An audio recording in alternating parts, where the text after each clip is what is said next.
Radioverse, la web radio que le multiverse nous envie. Je n'avais pas dit le slogan de notre radio depuis le début de ces émissions spéciales consacrées à Cannes, et je le regrette amèrement. Je le répète, tiens, pour la forme, c'est James qui l'avait trouvé, on l'embrasse James, où que tu sois, sans doute en vacances. Radioverse, la web radio que le multiverse nous envie.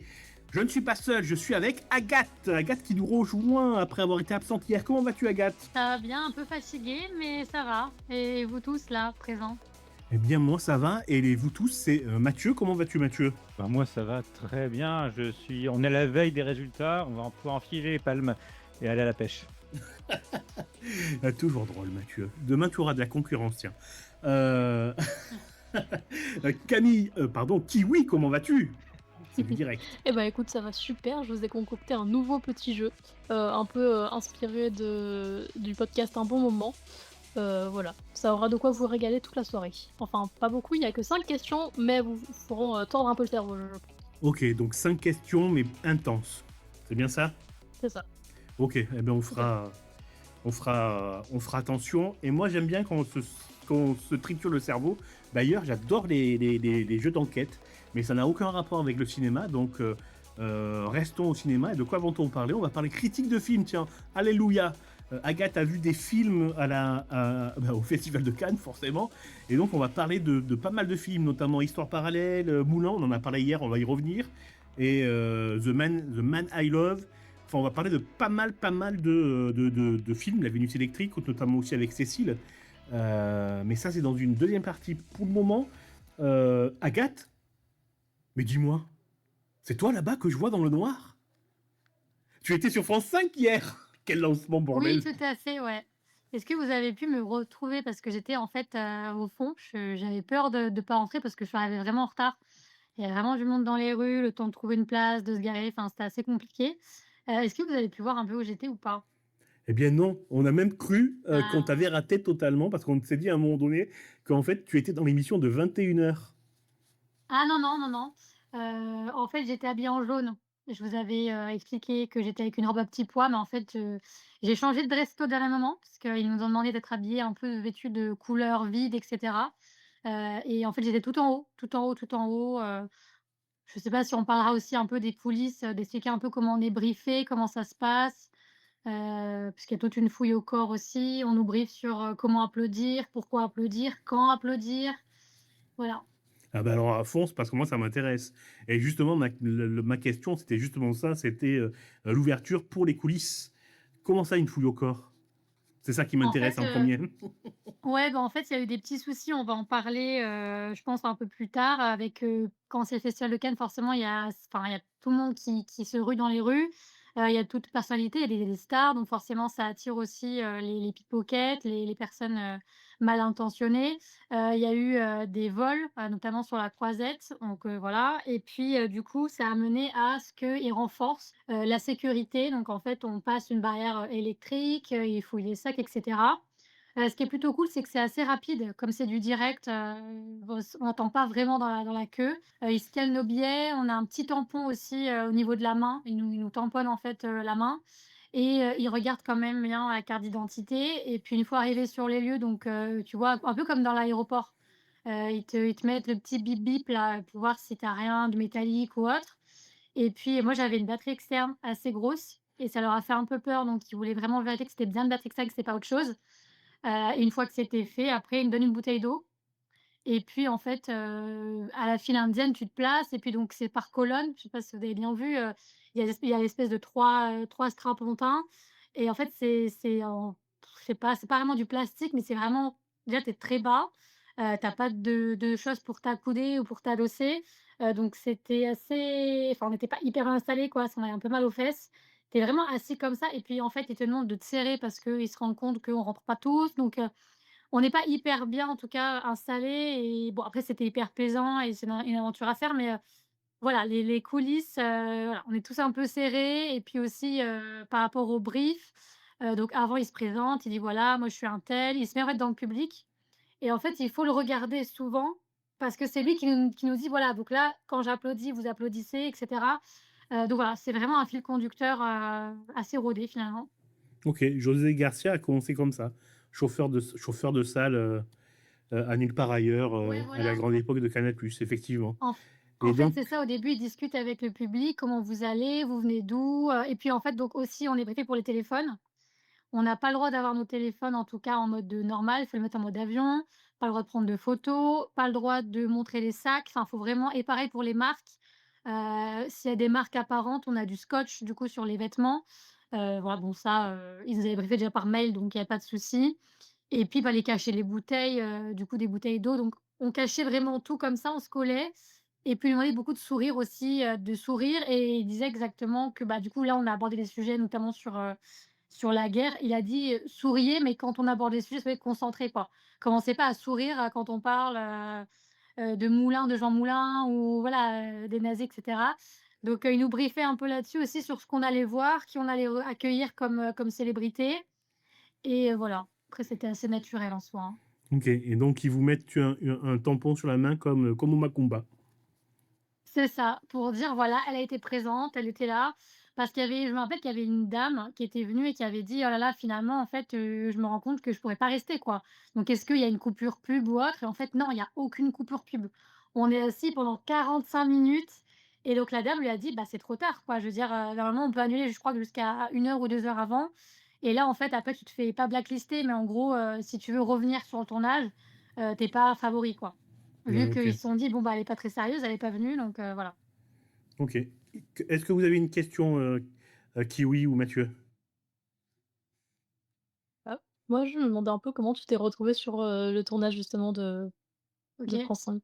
Et En fait, il y a un site qui s'appelle Idyll. Enfin, en gros, c'est le site, mais c'est plutôt le casteur où il propose justement des émissions, où tu peux assister gratuitement et en fait, c'est totalement libre, tout le monde peut le faire.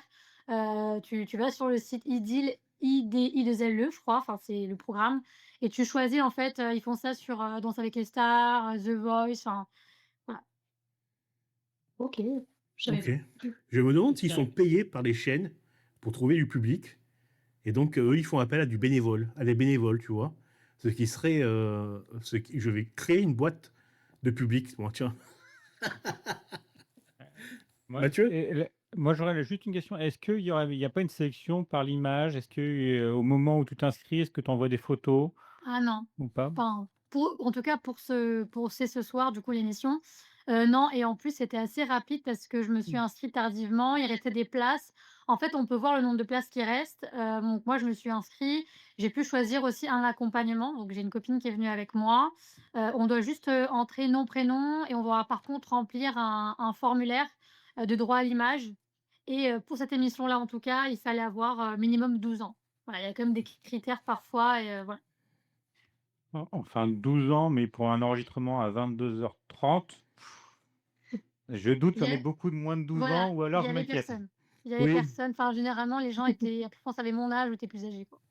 Je me suis auto-déconcentré. Attention, on reprend. Nous sommes en direct. Bienvenue sur Radioverse, la radio qui aime Jack Lang. Tellement. Pas de politique. Reprenons. Juste après Radioverse, enfin juste après, pardon, cette émission, Radioverse à Cannes, sera diffusée 2 interviews que tu as faites, Agathe, dans le cadre de ta chronique Agathe à Cannes. J'adore ce titre. Agathe à Cannes. Je Ça pense, sonne bien, ouais. ouais, je pense qu'on va le garder pour toutes tes émissions, en fait. Agathe à Cannes. Agatha Khan, donc tu as interviewé Mister Jim, un jeune humoriste, ça lui fera plaisir que je dise ça, un humoriste de la Côte d'Azur, qui D'ailleurs, tourne beaucoup. désolée, je te coupe, mais il Vas-y. m'a sur mon âge, moi, il m'avait clashé, on s'est rencontrés comme ça, donc Ah, mais c'est très bien. Ah, bah, je le clasherai demain parce qu'il sera avec nous demain sur pour la durée de l'émission. Il commentera avec nous. On parlera aussi cinéma, humour et stand-up. Et je pense que ça va être amusant, ça va être drôle. L'interview, il y a un moment d'interview où il a été très drôle, notamment sur son ex-femme lorsqu'il dit qu'elle s'endort devant Netflix. Ça m'a bien fait rire. Donc oui, ça promet pour demain. Donc il t'a clashé direct, quoi, toi. C'est comme ça que c'est ouais, mais super. en fait, c'est de ma faute parce qu'il expliquait au début qu'il fallait pas parler et j'étais tout devant et j'ai parlé, j'ai eu un gossip à raconter à mes copines et en fait, il m'a dit: «Mais alors elle, elle a rien compris». Il s'est dit: «Celle-là, je vais me la faire» et il m'a dit: «Mais donc, tu t'appelles comment?» machin. Donc je réponds et puis après il me dit: «Tu fais quoi dans la vie?» Donc je lui dis que je suis en kiné et cetera et il me dit: «Mais tu as quel âge? Parce qu'on dirait que tu as 30 balais» et du coup, mon ego en a pris un coup parce que j'ai que 25, enfin 26 ans maintenant et du coup, voilà, tout le monde s'est foutu de ma gueule. Enfin, c'était, un peu gênant mais bon après, c'est son humour quoi. En vrai, il est drôle. On a passé un bon moment et en fait, c'est lui qui a organisé du coup cette histoire de stand-up parce qu'il se produit un peu partout, et c'est lui aussi qui s'occupe un peu du recrutement des comédiens. Enfin, c'était sympa et puis en fait, en plus, en même temps qu'on écoutait un peu ce qui se passait et cetera, on pouvait manger et boire. Enfin, c'était hyper sympa. OK, oui, parce qu'il fait aussi tourner d'autres comédiens, C'est de ça. stand-up. Ça, c'est cool dans la région. Ça, vous l'apprendrez, en écoutant l'interview tout à l'heure, juste après Radio Versa Cannes et ce sera disponible en replay sur notre site internet, lanuitdudimanche.fr et sur toutes les plateformes de streaming audio, dès 22h30. Mais tu n'as pas, interviewé que lui, tu as aussi, interviewé Hugo Arsac. Yes. Hugo Arsac, c'est Dans un le cadre artiste. oui. Alors, le mot est important, vous allez voir, parce que je vais développer tout à l'heure, parce il fait quelque chose que moi j'adore, que j'ai connu avec d'autres personnes dont je parlerai. Je ne pourrais pas m'empêcher d'en parler, donc attendez-vous à ce que j'étale ma confiture. Est-ce que tu peux nous rappeler un peu comment tu as rencontré Hugo Arsac? Et en plus, il a gagné un prix, il me semble, hier, hein, le premier prix de la meilleure œuvre interactive. En fait, j'ai regardé un peu du coup quand on s'inscrit pour le festival de Cannes, quand on demande à avoir, voilà l'accréditation, on reçoit en même temps que, toutes les infos, les films qui vont paraître, mais il y a également donc des courts-métrages et depuis, 2024, c'est assez récent, il y a ce qu'on appelle la compétition immersive. Donc ça va être, des courts ou des longs métrages, de réalisateurs, mais plus tournés, pas vraiment sur l'IA, mais plus sur, comment dire? Vous savez, quand on met les lunettes, La réalité de virtuelle. voilà, merci. La réalité virtuelle et donc lui, il a travaillé sur, enfin, il a fait d'ailleurs un gros travail. Je crois que ça fait 3 ans qu'il travaille sur cette œuvre, où il explore en fait, c'est un gros travail d'introspection. Ça s'appelle Catabasis, et en fait, c'est une œuvre, il vous expliquera mieux du coup dans l'interview. Oui, Mais oui, en on vous fait, laissera il expliquer. est parti carrément à New York, pour découvrir un peu, voilà l'univers, caché, les bas-fonds de New York. Donc, il est parti dans des, comment on appelle ça? Tu sais, dans les souterrains en fait, hein, là Ouais, où les tunnels ouais, c'est d'égouts, ça. Les du catacombes. métro, catacombes, et cetera. Ouais, ouais. Son Voilà. projet est passionnant, donc tu te balades là-dedans. Il y a plusieurs fins possibles, plusieurs itinéraires possibles, et rien que ça me donne extrêmement envie de découvrir. Moi, ça me fait penser au pionnier de ce genre qui s'appelle Éric Viennot, et je pense que vous ne le connaissez pas puisqu'on en a parlé un petit peu, en off. Éric Viennot, c'est un créateur de jeux vidéo qui a créé Lexis Numérique. C'est le créateur de l'Oncle Ernest, un jeu pour les enfants, un jeu éducatif pour les enfants. Le jeu éducatif pour enfants intelligent, je vous laisserai aller voir, c'est génial. Même moi, j'y jouais et j'étais déjà adulte. Mais surtout, il a créé In Memoriam. In Memoriam, c'est une sorte d'enquête en réalité augmentée, dans laquelle tu dois découvrir un serial killer. Et donc, tu as des faux articles sur Libération, dans Le Monde, des faux sites internet, et tu te balades là-dedans, comme tu te baladerais dans la réalité. Tu peux appeler des gens, tu peux envoyer des mails. Et lorsque tu t'approches du tueur, eh ben, le tueur n'est pas content et t'envoie des SMS en te disant ben, tu es sur ma trace et je vais venir te tuer. Euh, je suis dans ta rue, etc. C'est très très angoissant lorsque vous recevez ça alors que vous n'êtes pas en train de jouer. C'était une super expérience et il a aussi fait en lien avec Arte Mindhunter, qui était un cross-média entre le jeu vidéo, la série télé et l'enquête en réalité augmentée où tu pouvais enquêter sur des énigmes pendant 7 jours via un site internet et via une série qui te donnait des indices. C'était énorme et ça n'a pas eu, hélas, le succès le succès mérité. J'ai fait un petit article sur Eric Viennot à sa mort et je vous conseille d'aller le lire. C'est quelqu'un de vraiment très important pour l'imaginaire et pour ses créations. Mais dans le genre, il y a aussi David Chappelle qui travaille maintenant sur Blast et qui a fait un excellent documentaire qui s'appelle Fort McMoney sur Fort Alberta au Canada. qui est une sorte d'exploitation au pétrolifère à ciel ouvert. Et tu pouvais toi-même te balader dans les rues de cette ville, euh, interviewer des gens qui passaient, de la maire, le directeur du casino, le recruteur du centre pétrolier, etc. Et tu faisais le documentaire de cette façon-là. C'était excellent. Fort McMoney, hélas, il n'est plus disponible sur Internet. C'est bien, bien dommage. Je ne sais pas comment retrouver ce web documentaire. Je vais essayer d'envoyer un mail à David Chappelle pour une interview. Est-ce que vous avez des questions sur tout ce que j'ai dit? Là, je suis parti dans un tunnel. Hein. Pas de Hmm. question pour ma part. Non, non, pas de question. Là clairement, tu viens de m'apprendre l'existence de quelqu'un. Donc, je ne le connaissais pas avant. Eh bien, je vous engage à vous renseigner. Il a aussi écrit un livre qui s'appelle In Memoriam, justement, qui a été fini après sa mort, hélas, par son fils, qui raconte, qui reprend l'histoire du serial killer de In Memoriam, parce qu'il y avait tout un lore tout autour. C'était extrêmement, extrêmement, extrêmement prenant. Il a aussi, bon, tu pourras en parler des heures, donc je vais m'arrêter. Je vous propose de revenir au cinéma et de parler cinéma maintenant. On va parler de la leçon de piano, tiens. Hier, on a fait un petit peu le tour des Palmes d'Or et on a oublié la leçon de piano. Qui veut se lancer Allez, Mathieu. Totalement au hasard. En fait, on a oublié la première Palme d'Or féminine. Alors, pourtant, on était dans le thème. Hein. Ben, Et je sais pas, on a oublié l'éléphant au milieu de la pièce. ben oui. En plus, il y avait Valentine qui vient de sortir le documentaire Palme et fracas sur la place des femmes dans le Festival de Cannes. C'est impardonnable. Oui. Alors, est-ce qu'il y a besoin de résumer l'histoire ou Ah on oui, peut oui, parler fais-nous de le Jane pitch. Campion? Le pitch, c'est l'histoire on est au 19e siècle, il me semble. C'est une Écossaise qui est Holly Hunter. Alors, je me souviens plus des noms, donc du coup, du nom des personnages. Donc, ça les noms des acteurs et des actrices. Qui amène sa fille. Je crois que c'est Anna Paquin, pour épouser un colon, qui est joué par Sam Neill, qu'Ada, que le personnage d'Holly Hunter ne connaît pas. Je crois qu'elle s'appelle Ada, mais je suis pas sûr. Et en fait, cette personne est un peu violente, un peu donc elle se réfugie, donc elle a réussi à ramener son piano et il y a toute une histoire autour de ça. Ça se passe en Nouvelle-Zélande avec la culture maori. C'est très très beau. Il y a aussi une histoire avec Harvey Keitel qui joue un voisin. Enfin bon, tout dans ce film est vraiment beau et intéressant et intelligent. Est-ce que j'ai donné envie? Je ne sais pas. Moi, oui, tu m'as donné envie, mais parce que Jeanne Campion, pour moi, c'est une excellente réalisatrice. Elle a tourné aussi Non Jamais à table, qui est l'adaptation de l'autobiographie de Jeannette Fram.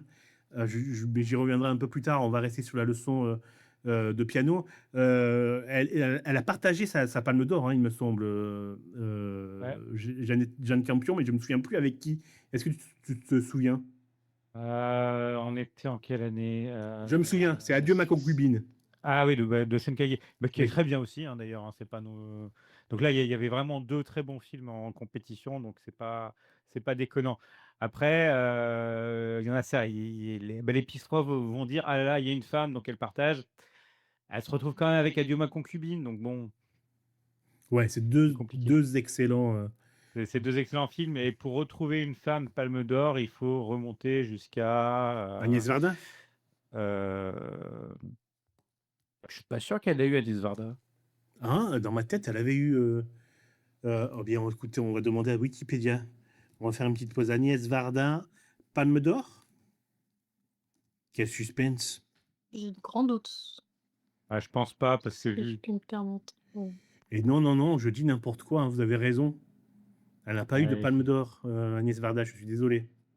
donc il faut remonter Malheureusement. à Julia Ducournau, en fait, 2021.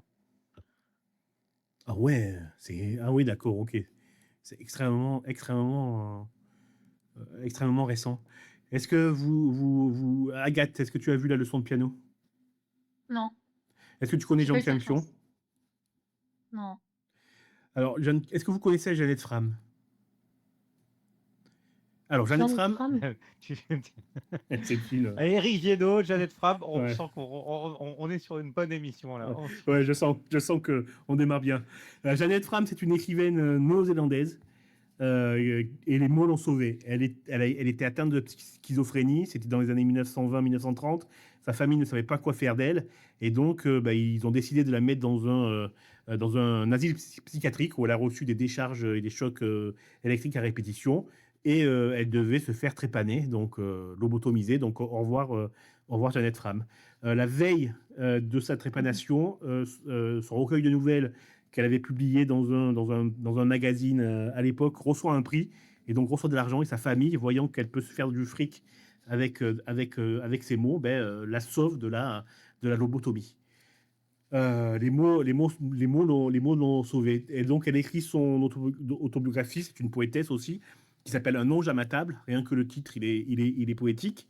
Et c'est ça qui a été adapté en film par Jeanne Campion, avec Thierry Fox dans le rôle de Jeannette Fram, qui est, à mon avis, le meilleur choix, le meilleur choix possible. Et c'est un film, j'allais dire, oui, qui m'a bouleversé parce qu'il raconte pour l'amour des mots, l'amour de la création et pour la vie artistique.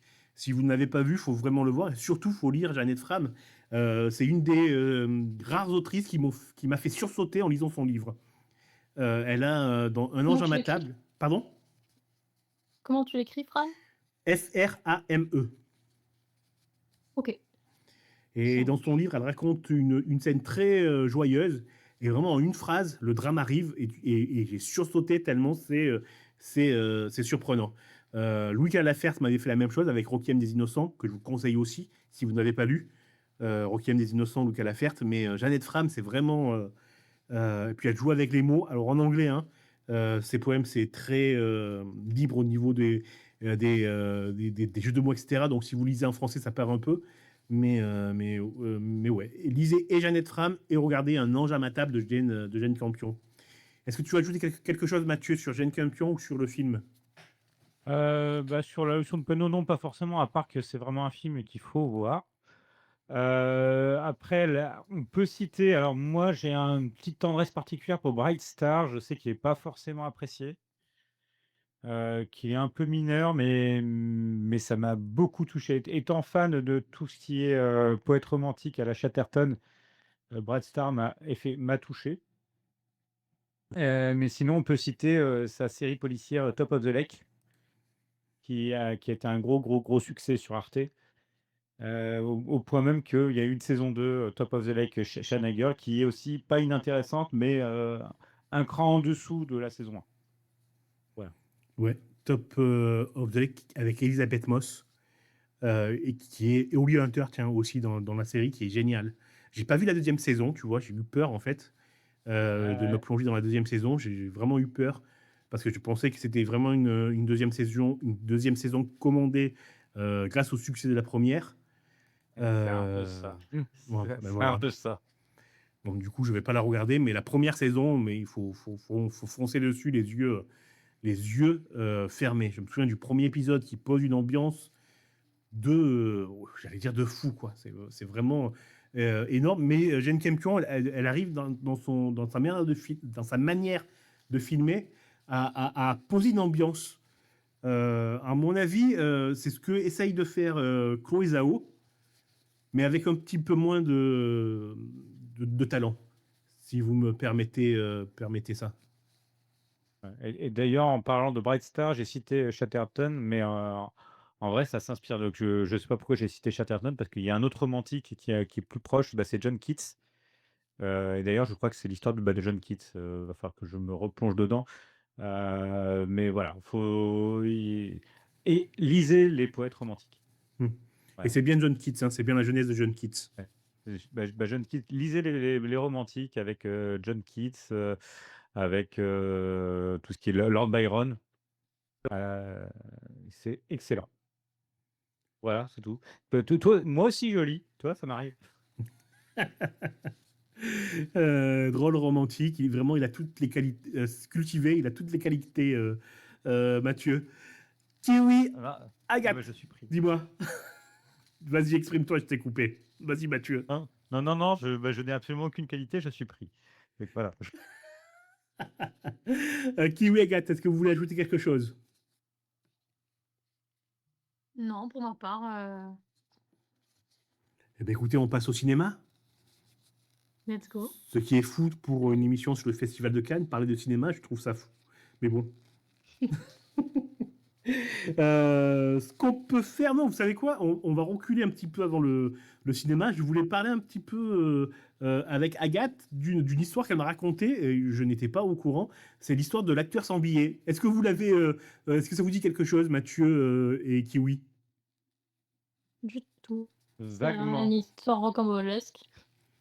C'est une histoire rocambolesque et vraie. Est-ce que tu peux nous en dire un mot, Agathe? Enfin, même pas un mot, même raconte-nous. Oui, alors du coup, donc il y a comment dire? Un acteur, qui a joué dans un film qui est du coup, présent au Festival de Cannes, hem, qui s'appelle donc Notre Salut, et en fait l'acteur, même s'il joue en petit rôle, il a pas eu de place pour ce film. Donc c'est-à-dire qu'il s'est retrouvé devant le palais des festivals avec la fameuse pancarte: «Je cherche des places pour aller voir Notre Salut, si vous avez des billets, donnez-les-moi». Je crois qu'il en a eu d'ailleurs, mais voilà, c'est assez fou de se dire que le type a quand même participé, et aider sa personne pour être, du coup, finalement dans le film, et il a pas été, bah, enfin, il a même pas eu une place quoi pour assister à son propre, enfin, sa propre présence quoi, donc voilà. C'est assez fou quand on y pense. Ouais, eh ben c'est la preuve, une fois de plus, que le Festival de Cannes n'est pas un festival du cinéma. Voilà. Mathieu, est-ce que tu veux réagir? Bah, en dire plus que toi, non, parce que c'est voilà, c'est désolant, c'est désespérant et donc 2 solutions, soit l'équipe du film n'a pas songé à l'inviter, bah, ou à le proposer, je sais pas comment ça se passe, s'il y a des invitations ou si ça voilà, soit, non, mais de toute façon, ça fait un moment qu'on le dit, hein, que clairement, le festival de Cannes n'est pas c'est un festival de cinéphiles, c'est un festival où on se montre, où on vend des films, voilà. Mmh. On prépare l'exploitation des films. Ouais, bien dit. Agathe? Ouais, c'est le petit fun fact, c'est alors cette personne-là, je sais pas comment on prononce le nom, prénom, c'est Anthony Champey, je sais pas si ça se prononce comme ça, mais c'est également le sosie officiel, de Chaplin. Voilà. Attends, Rien sosie à voir, officiel. mais je voulais D'accord. placer ça. Mais sosie officiel, tu veux dire qu'il fait des activités en tant que sosie officiel ou Ouais, s'il lui il ressemble? est Ah, d'accord. rémunéré pour ça. D'accord. Et dans le film, il joue un sosie officiel de Chaplin ou il joue un rôle à Non, lui? non, il joue son rôle, hein, il me semble. D'accord, ok, d'accord. Ok. Heu, mais ouais, du coup, il a pas enfin, il me semble que, du coup, il a réussi à avoir un billet parce que, comme je vous ai dit, c'est assez simple finalement d'avoir un billet.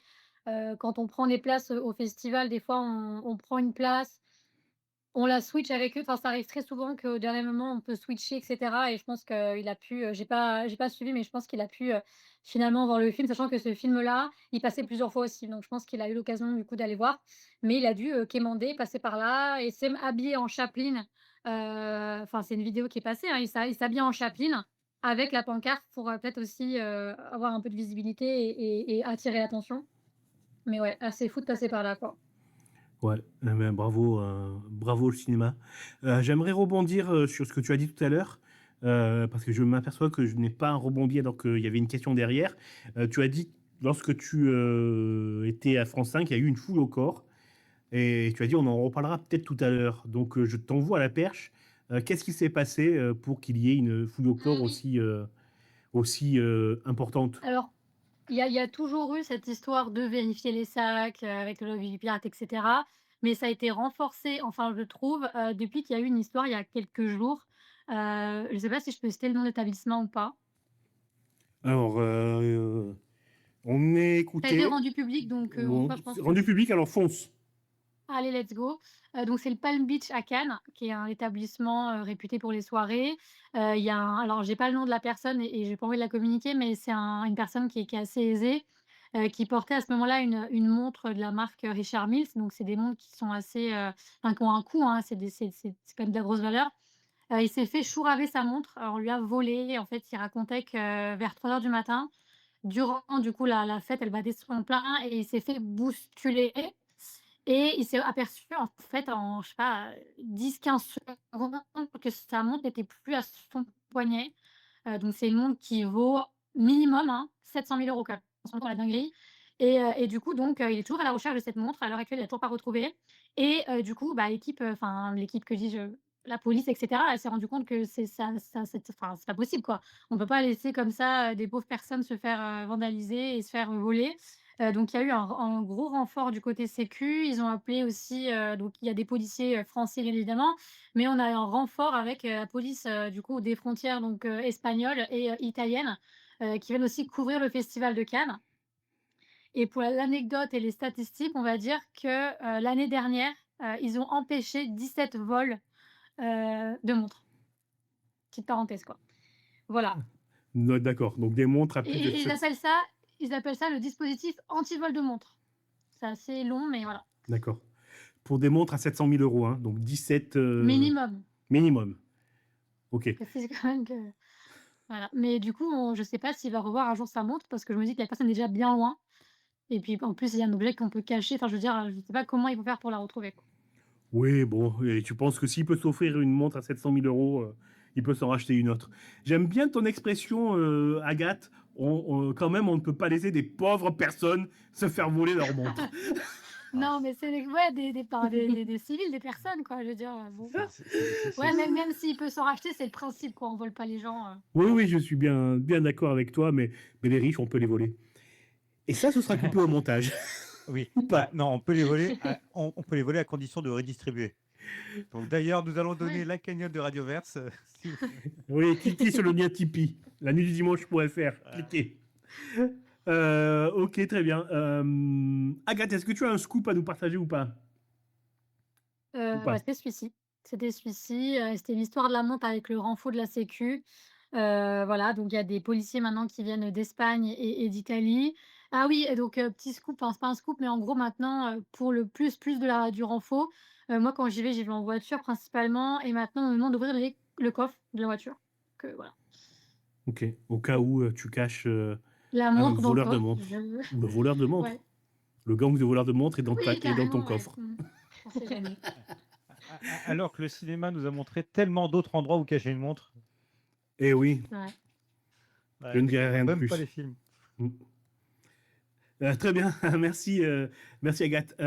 Kiwi, est-ce que tu veux ajouter quelque chose ou pas? Sinon, on va jouer Kiwi pour la première fois de la soirée.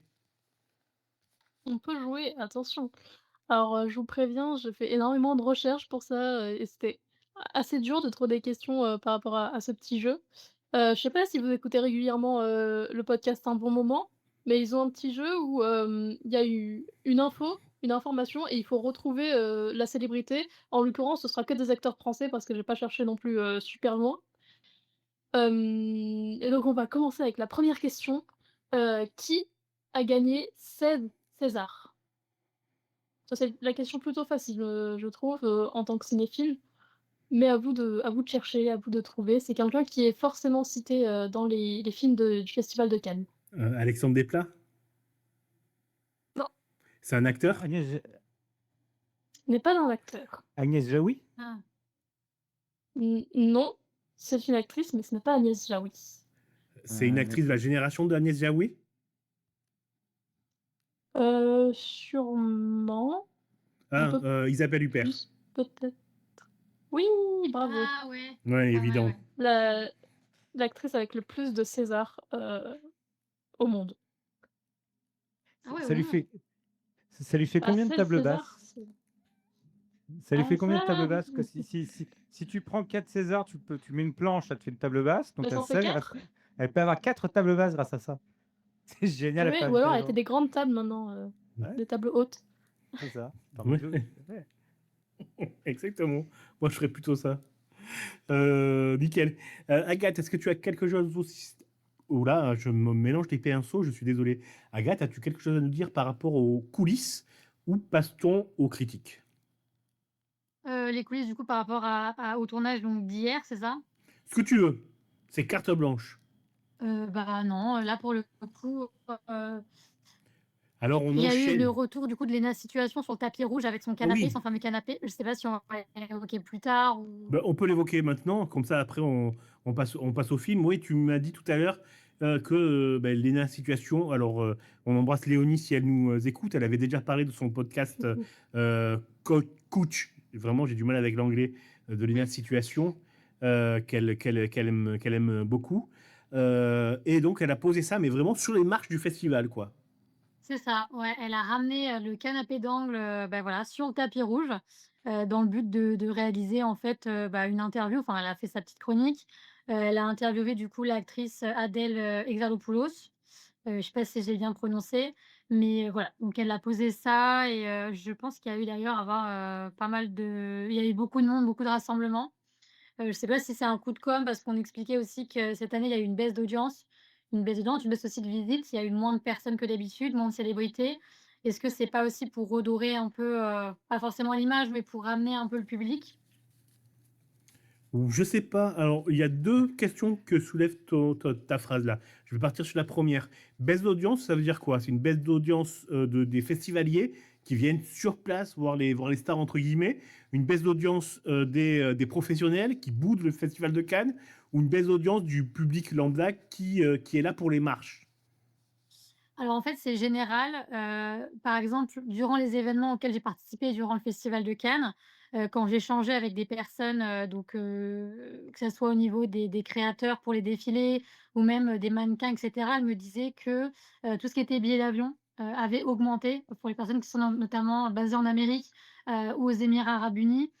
C'était enfin, ils venaient pas cette année parce que du coup, c'était excessif en termes de billets d'avion.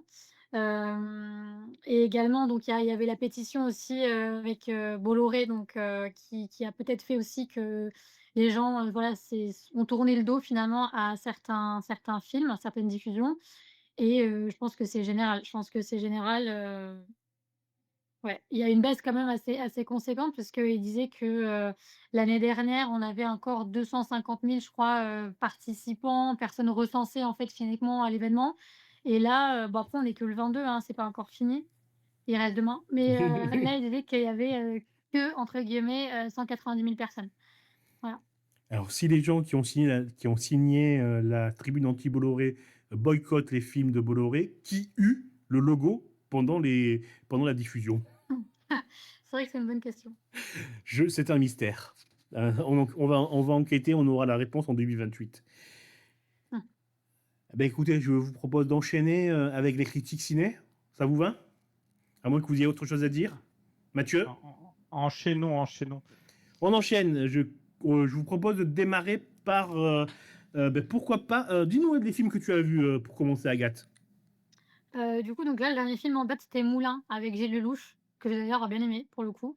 J'avais un peu peur parce que je suis pas très film historique et cetera, mais pour le coup, je trouve qu'ils l'ont pas du tout tourné en documentaire et c'est vraiment genre plus un thriller psychologique pour le coup. Il y a une tension, hein, durant le film. Je sais pas du coup si vous avez eu l'occasion de voir un peu la annonce ou Alors, on en a parlé hier. On a parlé plutôt de la OK. polémique avec Ouais. la conférence de presse. Mathieu nous a fait remarquer à juste raison que pour juger la polémique, il fallait déjà voir le film. De quoi parlait le film? Est-ce que c'était un divertissement? Est-ce que le film était Ouais. politique? De quoi était fait le film? Du coup, est-ce que tu peux déjà nous faire le pitch du film et nous dire toi ce que tu en as pensé et si tu as des critiques, si oui, lesquelles?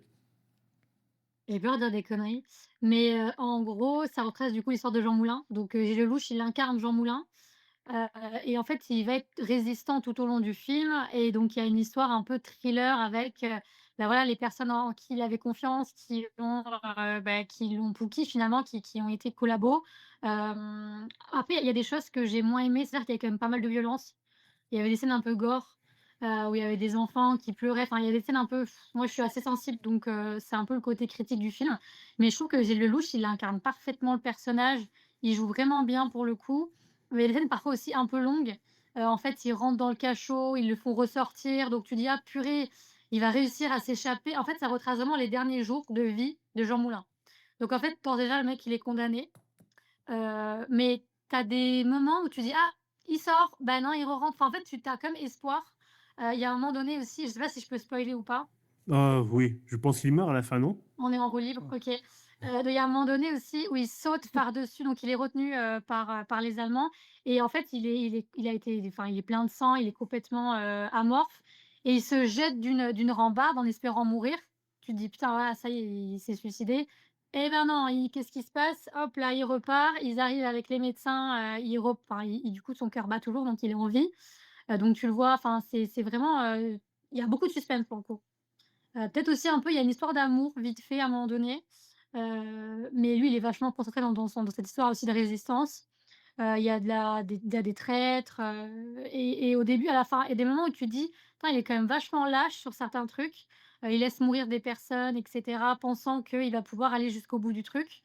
Il y a aussi des moments un peu drôles, enfin, il y a des petites punchlines qui sont mises, quand il parle avec Klaus Barbie notamment.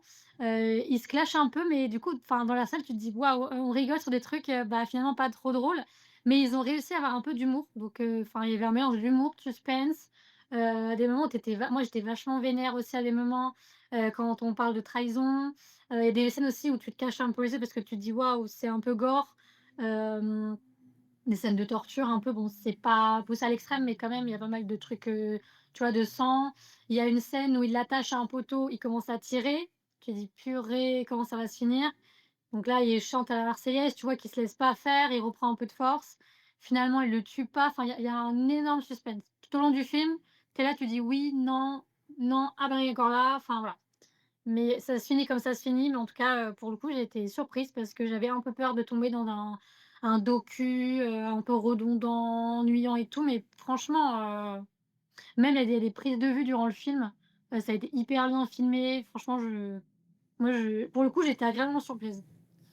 Je vais Ma- faire un petit 8 sur 10, tu vois? Ok. Mathieu?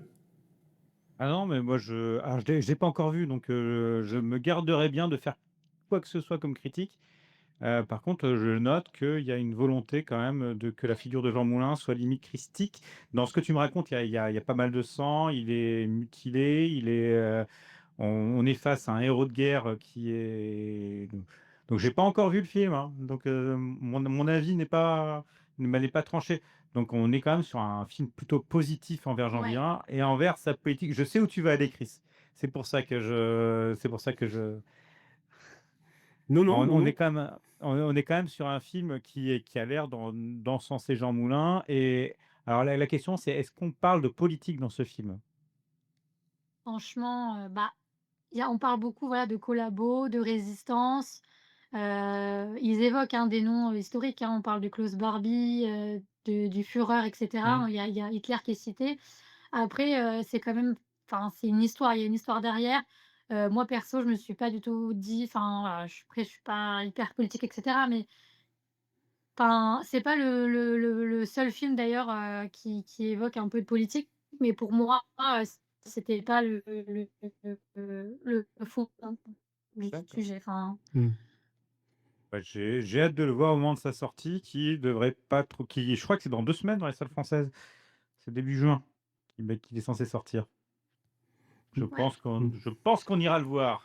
Enfin Oui, moi oui. j'irai. Ben oui, moi aussi. Mais comme ouais, j'ai dit franchement, il est hier, trop top. pardon, j'ai coupé quelqu'un. Ah, je sais pas qui j'ai coupé, désolé. Donc, comme on disait hier, on ira le voir et on en parlera dans le prochain Et alors, justement, en ayant vu le film. Donc, soyez à l'écoute de Et alors dans 3 ou 4 semaines. Juste avant de te redonner la parole, Agathe, je vais faire mon provocateur. J'ai l'impression, moi, de ce que tu me dis, que c'est un film de divertissement qui lorgne sur du Marvel, lorsque tu nous dis que Claude Barbie nous fait MC Barbie pour, pour la scène drôle, comique, entre guillemets. Mais c'est de la mauvaise foi, je rappelle que tu n'as pas vu le film. Je te laisse la parole, tu peux ne pas répondre, hein. Bah, franchement, la scène comique, enfin, il y a 2-3 trucs comiques, mais tu sais, c'est des trucs furtifs. Genre, c'est une ou 2 phrases, tu vois? Et une ou 2 phrases au début et une à la fin, c'est tout. Non, c'est plus vraiment, un truc thriller, tu vois? Thriller psychologique. Après moi, je voulais parce que du coup, j'étais pas là hier, je sais pas du tout de quoi vous avez parlé par rapport à Gilles Lelouch. Je pense que du coup, c'était la conférence de presse qui a eu lieu où on lui a Hmm. demandé, par rapport à l'extrême droite, je sais pas si je dis des bêtises. Tout à fait, oui, c'est ça. Surtout qu'en plus, lui, il me semble qu'il est juif, donc Je sais pas Alors ça, si je voilà. sais pas du tout, tu vois? Si, si et mais par exemple, pour moi, je trouve qu'il a eu raison de pas aller sur un terrain comme ça parce qu'en fait, il est acteur. On lui demande de jouer, on lui demande de s'approprier un personnage et je pense que la politique a pas sa place dans le sens où, bah, on est là pour du divertissement. Encore une fois, c'est un film, voilà. Mais C'est tabou en plus en France de dire: «Tu vas voter pour qui?» machin. mmh. Donc pour moi, c'était peut-être enfin, je sais pas si c'était pour me mettre mal à l'aise, mais il a bien fait de répondre ce qu'il a répondu, quoi, à mon avis. Alors, c'est exactement le débat qu'on a eu hier. Pour OK. résumer, hier, oui, le journaliste qui a posé cette question, bon, c'était pour du buzz, hein, et vu la question, la première partie, la deuxième partie, on voulait du buzz. Ensuite, moi, moi, j'ai une théorie, c'est que le cinéma, il est politique. C'est ce que je disais hier, quand tu vas voir un cinéma, ça te propose une certaine vision du monde, une certaine vision de la société, etc. Et que quand tu fais un film sur Jean Moulin, c'est forcément politique. Le gars, il s'est battu contre le nazisme, il a été tué par des fascistes. Si ça, c'est pas politique, qu'est-ce qu'il n'est pas?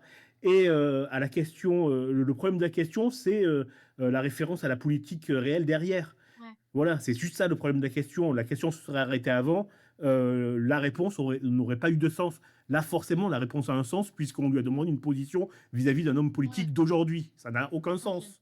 Aucun sens. Oui, l'acteur n'est pas là pour prendre position dans une élection présidentielle. Par contre, il a le droit d'avoir des opinions politiques et de nous le dire. Et choisir un film comme ça, c'est déjà choisir une politique. Mais Mathieu n'est pas d'accord et je lui laisse la parole. Alors, ce qu'il faut bien savoir aussi, c'est que un acteur est un outil. C'est censé être un outil entre les mains d'un réalisateur. Et ce qui est désolant, d'une certaine manière, c'est qu'on pose des questions à des personnes qui, normalement, ont des avis lambda. L'avis de Gilles Lelouch, c'est le même avis que n'importe quelle personne au troquet du coin. Voilà. En temps normal, c'est censé être ça. Et là, on leur donne plus de considérations qu'ils sont censés avoir. C'est que là, cette manière de poser les questions sur est-ce que vous avez un avis sur ça? Est-ce que vous avez un avis sur ça? Est-ce que vous avez un avis sur ça? Tout le monde a un avis. Est-ce que c'est intéressant de leur demander? Je ne crois pas. Eh bien, tu sais Est-ce que quoi? Pardon, je te coupe. Vas-y, continue. Non, mais est-ce que c'est intéressant de leur demander? Je ne sais pas, je ne crois pas, je ne pense pas. Moi, ce qui est désolant, c'est qu'on leur pose la question. Normalement, on n'est pas censé on s'en fout. On s'en fout. Ce qui est désolant, c'est qu'on s'imagine qu'ils sont vecteurs qui sont des modèles qui sont suivis par des gens. Ce qui est faux, faux, faux, parce que ce n'est pas des Gilles Lelouch, c'est pas Violetta, c'est pas Miley Cyrus, c'est pas où effectivement ces personnes-là qui sont suivies par des jeunes ont une vraie influence. Alors que là, Gilles Lelouch, quoi. Mm. Et c'est un peu prendre les autres pour des idiots Mm. que de poser la question à des acteurs. Mm. Enfin, c'est de la population, c'est prendre la population pour des idiots. Et c'est pour ça que moi, j'ai toujours de la peine à aller vers ce genre de choses. Voilà.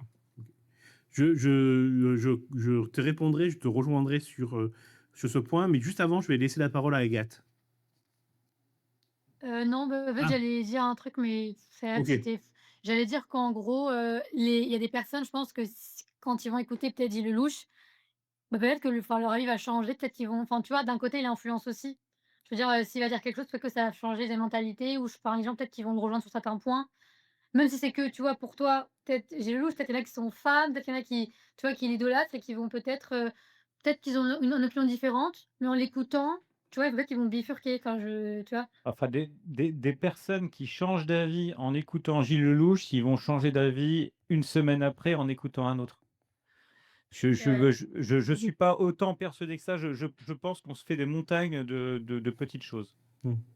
Voilà. Oui, pardon, Et- décidément, Non, j'arrête non, pas mais de te non, mais couper, vas-y. en fait, moi, je tiens à ce qu'on garde l'intelligence des gens et qu'on pense que les gens sont intelligents. Voilà. Nickel. Et je te Et rejoins. Pardon, encore une fois, non, je te non, coupe, mais vas-y. non, Non, non, non, mais c'est peut-être naïf, c'est peut-être naïf, mais je pense qu'il faut tabler sur l'intelligence des gens et qu'on arrête de prendre les gens pour des idiots. Donc certes, il y a une population qui regarde les ch'tis, les Marseillais, etc. Ça, il y a une population, cette population existe. On est d'accord. C'est pas, mais c'est pas la majorité non plus. Et puis de toute façon, ces gens-là, ils votent pas. Ils comprennent rien en politique. Donc voilà, donc pour moi, il faut qu'on arrête de croire que la population est forcément des moutons, ou en tout cas, voilà. Moi, je tiens à ce qu'on garde l'intelligence des gens et qu'on pense que les gens sont intelligents. Voilà. Eh bien, c'est une excellente déclaration et je te rejoins sur ça. J'ai pas très bien compris l'argument hier, mais là, il me frappe de plein fouet. Et c'est vrai que demander ça à Gilles Lelouch, je te rejoins, ça n'a pas de sens. Demandons au scénariste ou demandons au réalisateur, il y aura déjà un peu plus de sens que Gilles Lelouch qui est l'outil. J'aime bien cette vision-là. Agathe, je t'ai vu lever la main, mais je ne sais pas si c'est un bug ou si tu voulais dire quelque chose. Je te laisse la parole au cas où. Non, c'est pour Mathieu. Sache que je regarde pas les ch'tis, mais je regarde les Marseillais et je vote. Voilà, fallait que je la place. Non, mais Ça existe plus, de toute façon, les Marseillais, mais je vois ce que tu veux dire. non, non, J'ai mais compris. il y a des contre-exemples, hein. À chaque fois, on schématise et on prend un gros trait pour donner des nuances. Mais là, clairement, on peut pas faire des généralités comme ça aussi facilement qu'une parole d'un acteur amène forcément, enfin, soit Oui. suivie forcément. Mm. Voilà. Ok, nickel. Super, c'est une parfaite conclusion de la discussion qu'on avait commencé hier. C'est parfait. Est-ce que vous voulez ajouter quelque chose? Et je commence par poser la question à Kiwi qu'on n'a pas encore entendu sur Moulin. Est-ce que tu veux ajouter quelque chose ou pas? Bah, moi, j'ai vu une vidéo, très juste qui se trouve dans le récapitulatif de toute cette affaire du HuffPost, si jamais vous allez le voir. C'est, quelqu'un qui j'ai plus son nom, je suis désolée, mais qui dit que, justement, ce qui a fait polémique, c'était la réponse de Gilles Lelouch qui dit, «Votre question n'est pas un petit peu orientée?» et l'influenceur, du coup, répond que, il a peut-être pas dû répondre ça et juste répondre un truc du genre, «Bah, c'est pas à ma place de faire ça, si vous voulez, vraiment vous orienter et répondre à cette question, je vous laisse, faire votre propre avis», tout ça. Donc c'est peut-être plus cette réponse-là qui aurait convenu et qui n'aurait pas fait de polémique et qui serait passée vraiment, crème, voilà. Bah, sinon Ouais, j'ai très hâte, de voir le film, il a l'air très cool. Il me fait penser un peu au film de Rosa Luxembourg, enfin sur Rosa Luxembourg. Voilà, sans oh, l'avoir vu, ni quoi que ce soit, juste avec le tout ce qu'Agathe a dit. parfait. Je pense que tu parles de Alban Guichard, non?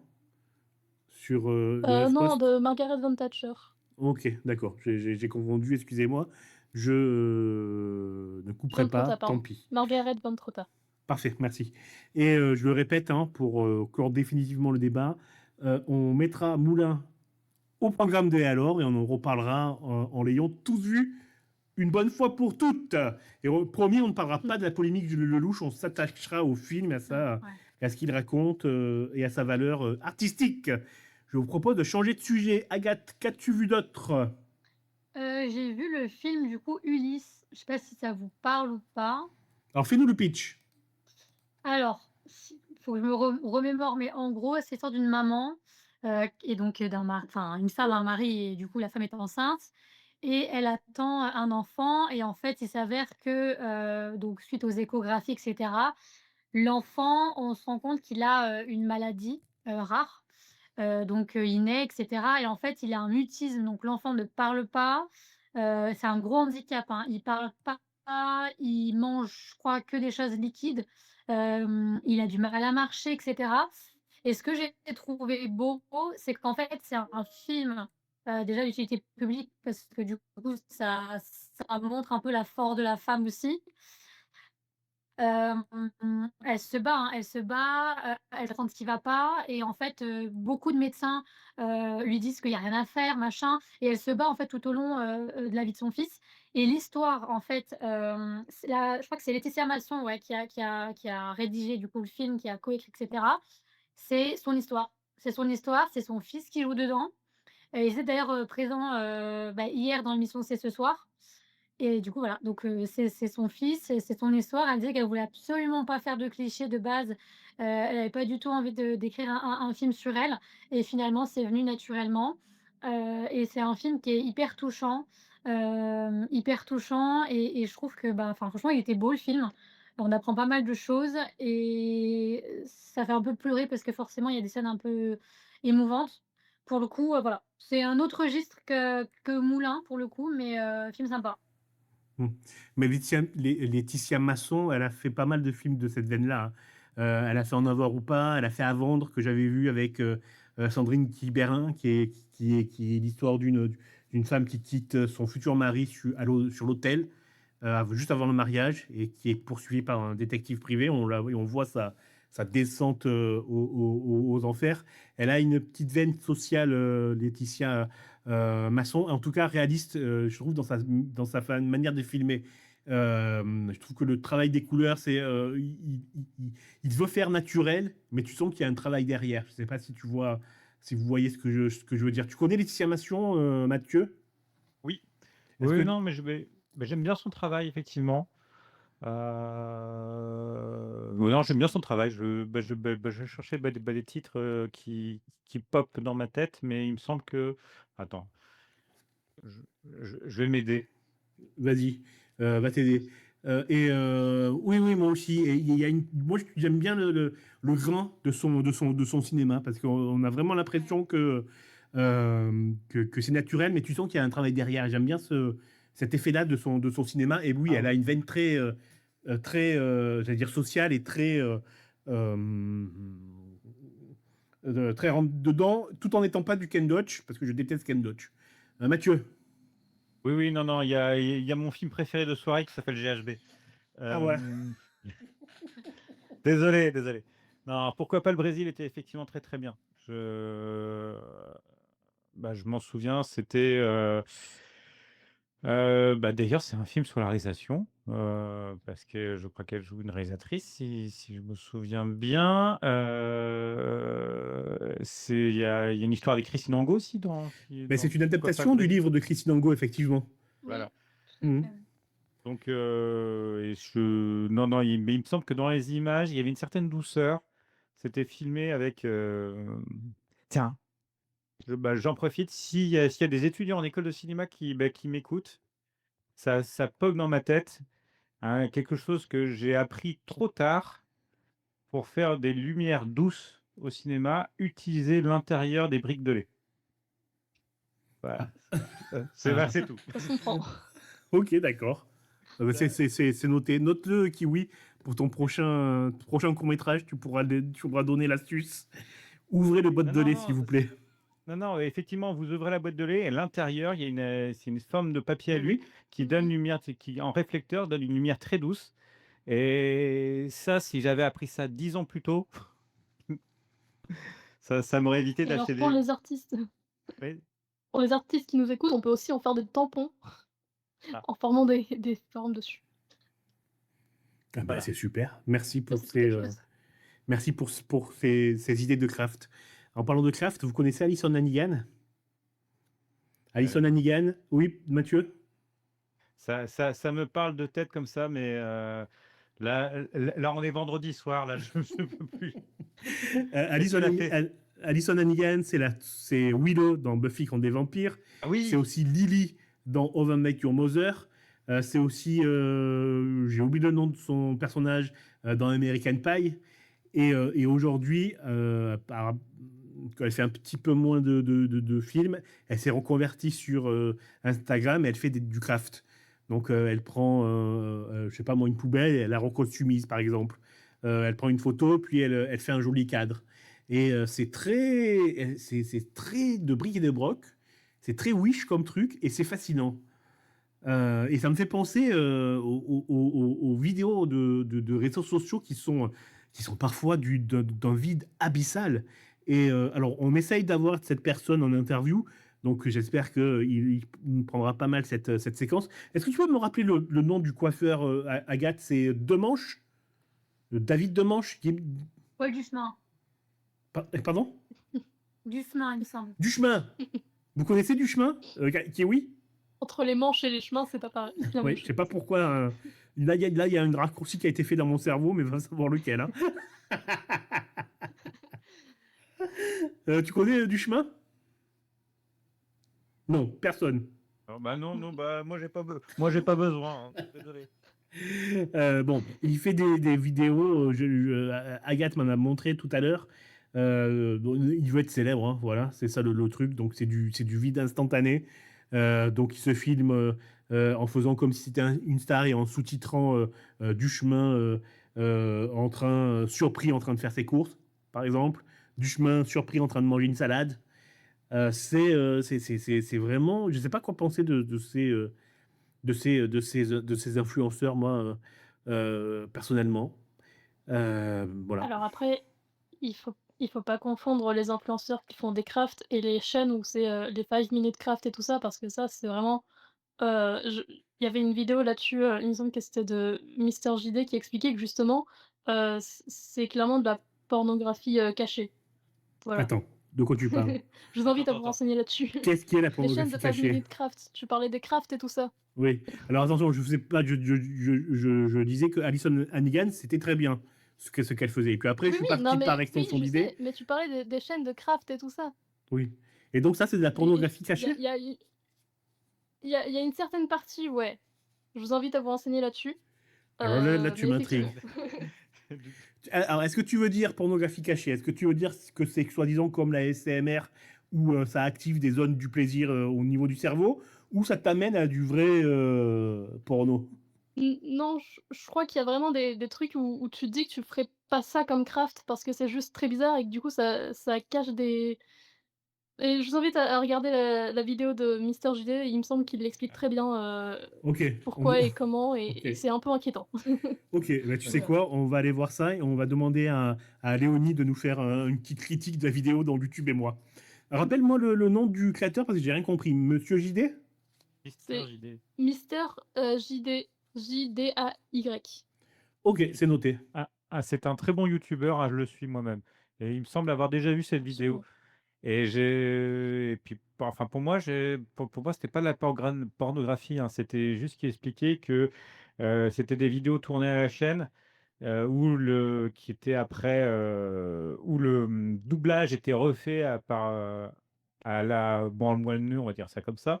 On reste dans le thème de la pornographie. Euh, et qu'en fait, le but, c'était juste de faire de l'argent vite et rapidement. Peut-être comme la pornographie, mais j'avais pas vu ça comme ça. Ok, d'accord. OK, c'était peut-être Oui, d'autres vidéos qui combinaient avec. ça marche.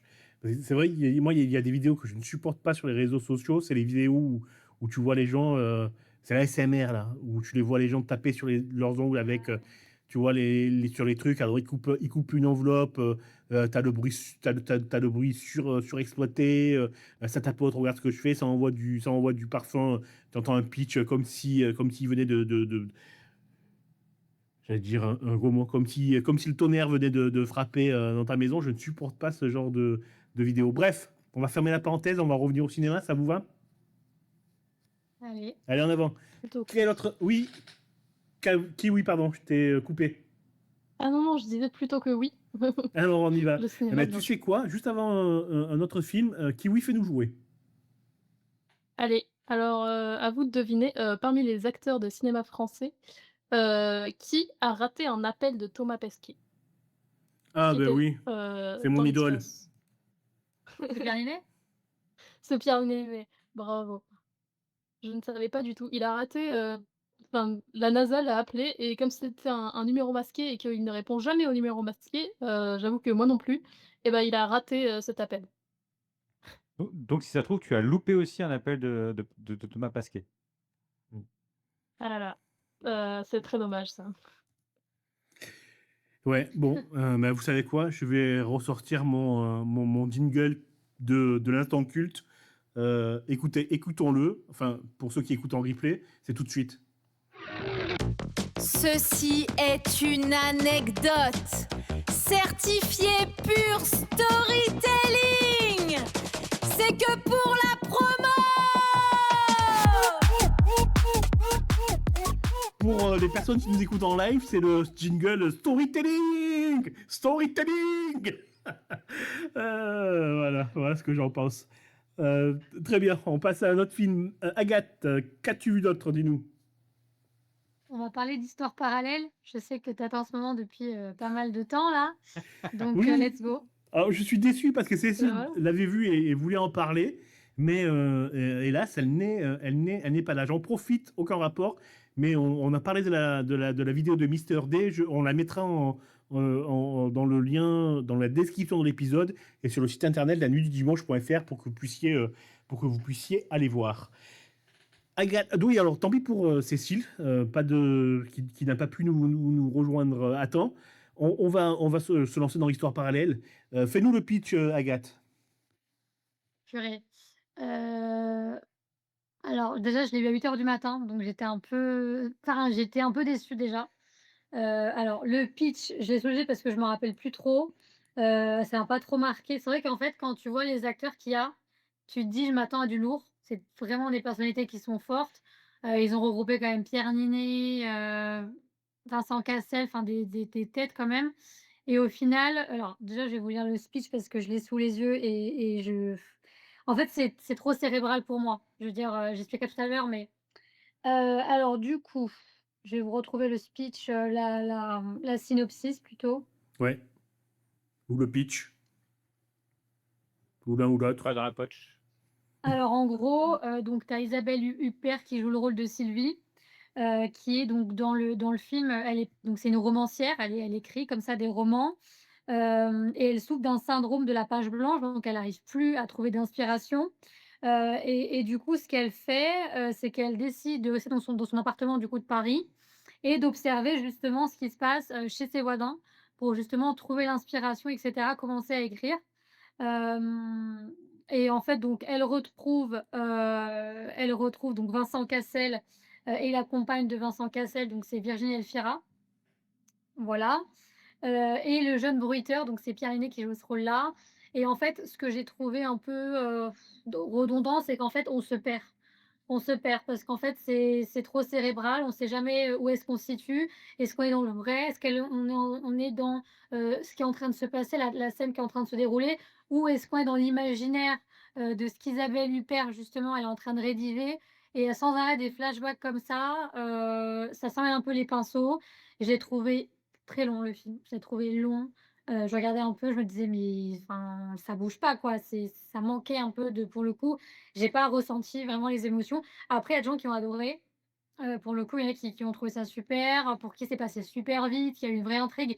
Moi, j'ai trouvé ça long, j'ai trouvé ça il s'en mêlait, enfin moi, j'arrivais pas forcément à suivre. Il faut savoir que voilà, encore une fois, je l'ai vu hyper tôt le film, donc j'étais un peu, voilà, jet lag de la veille.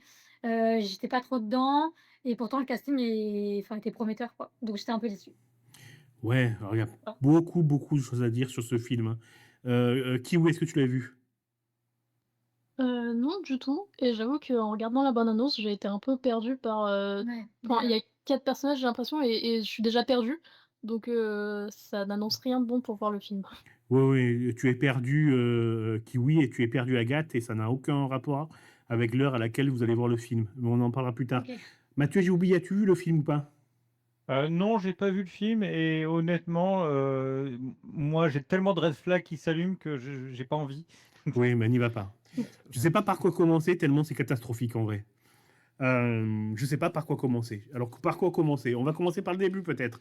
La première heure, elle peut passer. La première heure, on a Isabelle Huppert qui joue encore une femme qui est en train de crever, qui se traîne, qui ne veut pas sortir, qui est asociale, qui est tellement méchante, mais qui a un grand cœur, attention.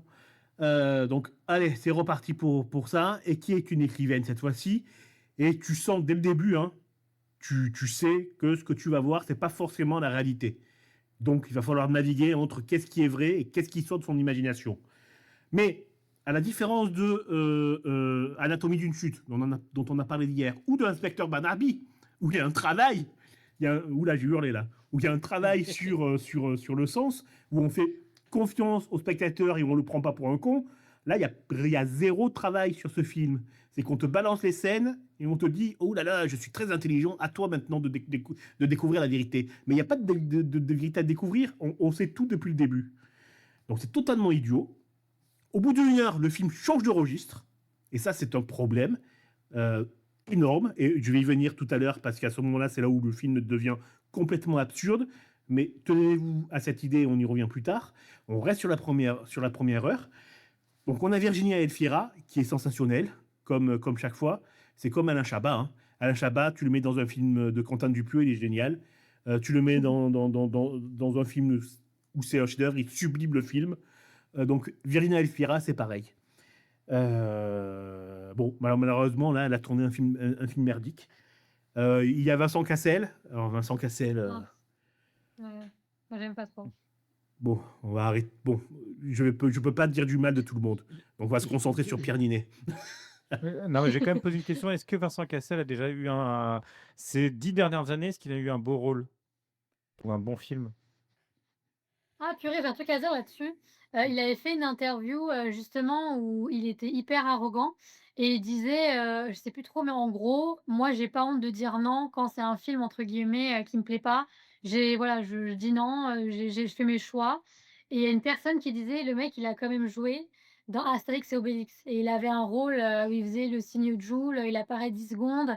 Donc tu dis le mec, il dit qu'il a des standards élevés, qu'il faut vraiment payer pour l'avoir dans le film. Et au final, tu le retrouves dans Astérix et Obélix qui était où ils ont regroupé vraiment que des acteurs comme ça. Je crois même que dans le film, il y a un joueur de foot. Enfin, ils ont vraiment pris un peu toutes les personnalités, publiques connues et donc je me suis dit: «Ah ouais, le mec, voilà». Heureusement que Pierre Niney, du coup, pour le coup, était là physiquement pour, dire: «Bah non, on a quand même de la chance». Lui, je trouve qu'il est vachement humble pour le coup et voilà. Dommage du coup pour ce film parce que moi, c'est un acteur que j'aime beaucoup. Pierre Ninet ? Ouais. Parfait. Non, mais j'ai un vrai problème avec Pierre Ninet, mais c'est, je crois que j'ai déjà raconté, mais je vais le reparler, peut-être le redire un peu plus tard. Bref, sur ce film, alors parlons de Pierre Ninet. Sur ce film, Pierre Ninet, il a un rôle qui n'a aucun sens. Et je vais spoiler, hein. De toute façon, on n'allait pas voir cette merde. Donc je vais spoiler. Pierre Ninet, tu le vois d'abord dans une sorte de fantasme de l'écrivaine. Et puis, par un hasard scénaristique à la mort Molyneux, l'aide de l'autrice, de Isabelle Huppert, vole son roman et va le donner à Virginie Elfira pour la draguer. Alors là, il y a un problème aussi énorme, mais on y viendra peut-être plus tard. Et puis, ben voilà, le manuscrit, pardon, passe de main en main. Virginie Elfira, son copain qui est Vincent Cassel, et puis le frère, joué par Pierre Ninet, qui dans le roman est le mari de Virginie Elfira, alors que dans la réalité, le mari, c'est le vieux, c'est Vincent Cassel. Et en 10 minutes, le personnage de Pierre Ninet se dit que en fait, Virginie Elfira est amoureux de lui, et que donc, il va la violer, quoi. On y va, allez, ouvrez la braguette. Ça n'a pas de sens, c'est une caricature du gars toxique qui se découvre en 10 minutes, en 10 minutes violeur. Si ça, c'est pas un problème, c'est quoi? Est-ce que quelqu'un veut réagir à ce que j'ai dit? Agathe, est-ce que tu es d'accord avec moi sur ce développement du scénario ou pas? Enfin, du scénario. Est-ce que ça t'a choqué, toi? Ouais, mais franchement, à la fin, j'ai décroché, hein. Alors, je sais pas si c'est moi, mais... En fait, ce qui m'a que ça demande au public. Alors, attends, je vais te demander de refaire parce qu'il y a eu des coupures. Je sais pas si c'est que chez moi ou si c'est pour vous, Kiwi. Non, il y a des J'ai petites compris, mais coupures. c'était un peu. Ouais, je veux bien que tu refasses, Agathe. Alors du coup, j'ai plus ce que je disais, mais en gros, je trouve que ça demande au public, une concentration quand même. Parce que normalement, on est là pour être détente, pour regarder un film, prendre du plaisir et se dire, enfin voilà, tu vois, vraiment, déconnecter finalement. Et là, ça demande au public une réflexion, enfin faire des connexions qu'on n'a pas à faire, en temps normal, c'est censé venir naturellement. Et moi, c'est vraiment ce côté-là où je me suis emmêlé les pinceaux, des moments où j'ai ça allait trop, enfin voilà, j'étais un peu j'étais déçue, franchement, j'étais déçue. Ouais, mais je suis pas d'accord avec toi sur le fait que ça demande au public de réfléchir. Non, c'est pire. Ça demande pas au public d'être attentif, ça demande au public de faire l'effort de croire à ce scénario qui n'a aucun sens. Tu vois, c'est ça le problème. Parce que tu prennes... pardon, Mathieu nous fait rire en off. D'où que tu prennes le scénario, Ça n'a pas de sens. Tous les personnages n'ont pas de sens. Ils cassent leur rôle dès qu'ils ouvrent la bouche, quoi. Et je parle même, alors, à part Virginie Elfira, qui est parfaite dans tous ses films, même les plus mauvais, oui, je le répète, enfin, Pierre Ninet, enfin, il joue comme une brique, quoi. C'est pas possible. Dès qu'il a plus de 3 phrases, tu te dis, arrête, quoi. Arrête. Merci de ce silence. Vous êtes d'accord avec moi? Non, mais non. Après, c'est pile la saison, on est mimé. Donc, Pas mal, pas mal.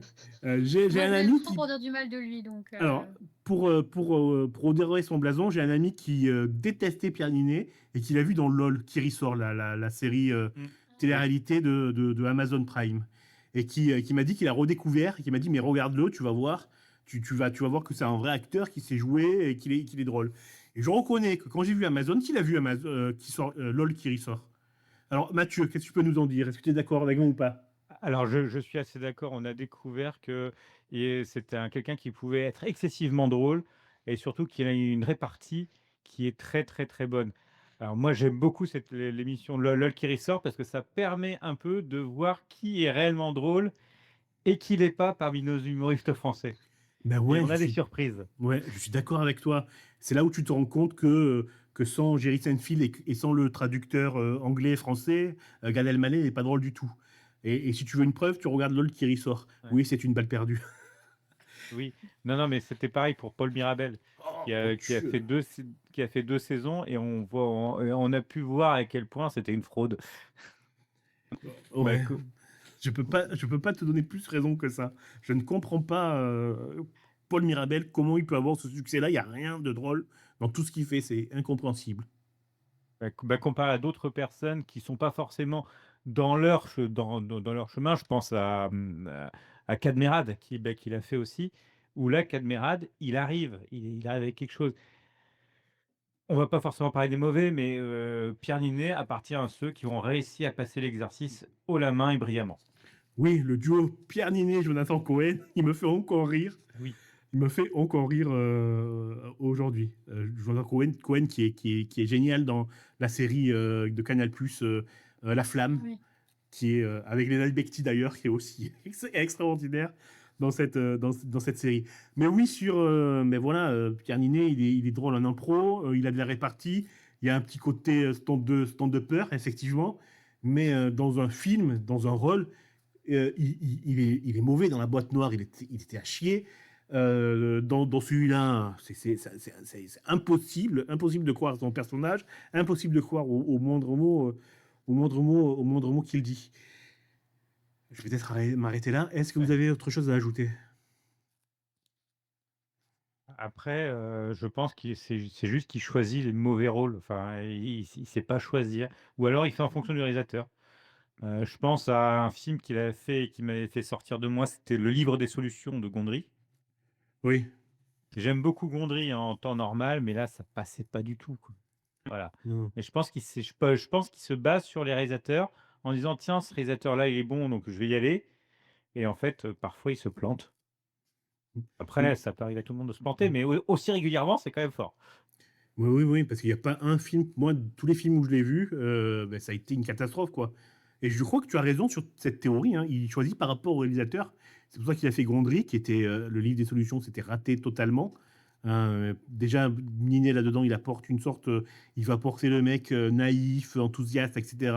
Et qui ne croit pas une seconde, tellement c'est mal joué. Il a fait aussi un Dupieux. Je ne vais pas revenir sur tout le bien que je pense de Dupieux. Vous n'avez qu'à écouter l'émission d'hier ou Derrière la caméra qui va passer mercredi à 20h. Mais oui, tu as raison, il fait par rapport au réalisateur. Par contre, là, j'ai esquivé l'éléphant au milieu de la pièce, mais par contre, dans Le Comte de Monte-Cristo, il est bon. Alors là, je n'ai pas pu regarder je crois que j'ai regardé 20 minutes Voilà. du compte, tellement ça a été dur pour moi. Ah, mais non, mais enfin, pour Après- moi, il est bon. Dans le conte de Monte Cristo, la première heure est quand même très ennuyante, je trouve. Ah, mais ça, c'est la mise en place et l'histoire. Ouais. Mais le compte de Oui, Monte bah oui, mais Cristo, je sais, mais justement,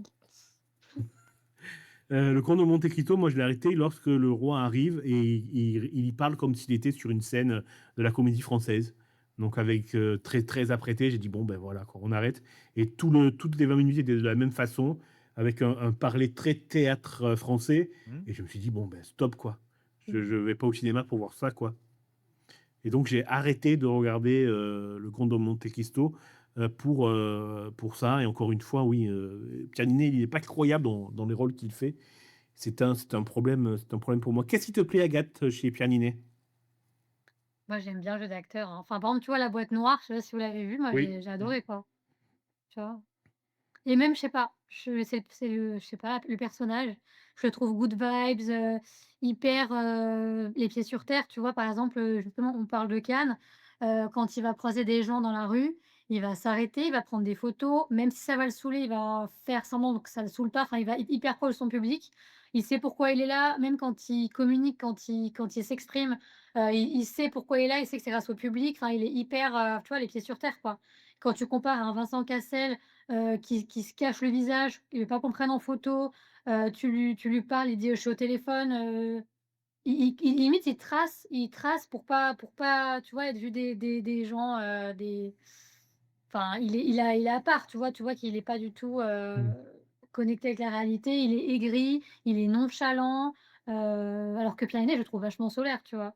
Il est hyper proche de sa communauté, il partage, enfin, je sais pas, c'est vraiment le personnage en lui-même que j'aime bien, quoi. Ouais, mais là, on touche du Voilà. doigt un truc, c'est avant tout, j'ai l'impression que tu me décris un influenceur plus qu'un acteur, quoi. Pour moi, c'est un problème. Euh, Non, parce que dans ces films, justement, j'aime quand même, par exemple, tu vois, Le Comte de Monte Cristo, toi, du coup, enfin, je pense que, du coup, de ce que je vois, tu pas trop kiffé son jeu d'acteur. ah non. Moi, j'ai bien aimé, tu vois? Ok. Moi, je trouve qu'il est Voilà. comme Guillaume Cadienne, il ne sait pas quoi faire de son corps et il ne sait pas quoi faire des mots qu'on lui donne. Et que donc, il tape toujours à côté, quoi. Toujours, Et pour tu moi. l'avais vu ou pas le film Le Gourou? Non, non, non, j'ai pas été le voir. Tu vois? Bah, pareil, moi, j'ai bien aimé. Enfin, après on n'a pas les mêmes goûts, hein, Mm. mais voilà. Après, comme l'avait dit Cécile hier ou avant-hier, bon, on n'aurait qu'à écouter l'émission d'hier-avant-hier. Kiwi. Bah, oui, moi je rejoins beaucoup Agathe, surtout que vous avez dit qu'il est très bon dans la comédie et j'ai surtout vu, les comédies dans lesquelles il joue, notamment, la série Fiasco dans lesquelles je trouve ça hyper drôle comme série, av son duo avec François Civil marche super bien et j'avais vu Five aussi, en tant que premier film, où il joue dedans et je suis plutôt attachée à ce côté, comédie où justement je trouve qu'il joue bien et il est super drôle, comparé à ses autres films où, bah, par exemple, Le Comte de Monte Cristo, c'est excellent mais je me suis ennuyée la première heure quoi, c'est dire que, comme quoi c'était pas non plus si captivant au début. Ouais, mais Ok, après, il en reste deux. ok, très bien. Est-ce que quelqu'un veut ajouter quelque chose? Est-ce qu'on a fait le tour sur Histoire parallèle? Agathe, est-ce que tu veux ajouter quelque chose? Bah, j'étais déçue, voilà. Mais bon, je le redis. Ouais, c'est un film beaucoup trop long. Et encore une fois, je répète, hein, mais c'est important, sur ce sujet-là, sur la création artistique et les influences et comment la réalité se nourrit de la fiction et vice-versa, regardez plutôt Swimming Pool de François Ozon, parce que c'est indépassable. Indépassable, pardon. Agathe? Oui, du coup, je rebondis sur le fait que le festival de Cannes, c'est gratuit, les billets sont gratuits. En l'occurrence, je me suis levée tôt pour trouver une place de parking que j'ai payé 11 balles. Donc le film a coûté 11 balles. Donc je t'avoue que rends l'argent, tu vois, Pierre Niney, au bout d'un moment. Enfin là, pour le coup, voilà, j'étais déçue et ça m'a fait mal quand j'ai vu le prix que j'ai payé au parking du Panthérault. Voilà. Parce que ton C'est plus cher ticket, qu'un quand tu rentres dans le parking, tu l'as pas ton ticket. Donc c'est un peu la surprise. C'est une fois la borne, tu vois, tu es en train de faire la queue, tu es dans ta voiture, tu mets ton ticket, tu te dis: «Allez hop, est-ce que», enfin, tu te dis: «Bah, faut que je cherche 11 balles sur moi». Donc tu as tout le monde qui commence à s'agglutiner vers toi et voilà. Mais ça veut dire que le parking n'est pas gratuit pour ceux Non. qui vont voir les films. Ça, c'est Alors, scandaleux. il y a des parkings qui sont gratuits le soir ou je crois, genre, le dimanche, tu vois? Ou le samedi soir. Mais là, en l'occurrence, c'était 8 heures du matin, bah, c'était quand? C'était hier, on était quel jour? On était mercredi ou jeudi, je sais plus. Non, non, ouais, c'était payant. Les parkings sont payants, ça, c'est une horreur, hein. Et il Ok, y a beaucoup de super. police ont évoqué ça et si tu te gares mal ou autre, tu as une amende, hein, quoi qu'il, hein. Je sais pas si l'amende est plus élevée pendant le festival de Cannes, mais en tout cas, tu as une amende. Mathieu? Ouais. Donc en tout cas, la ville de Cannes se fait son argent, à cette période. Et j Voilà. j Pas que Vive sur le, les j'espère thèses de cinéma, ouais, vive les c'est l'argent, ça. restaurants aussi.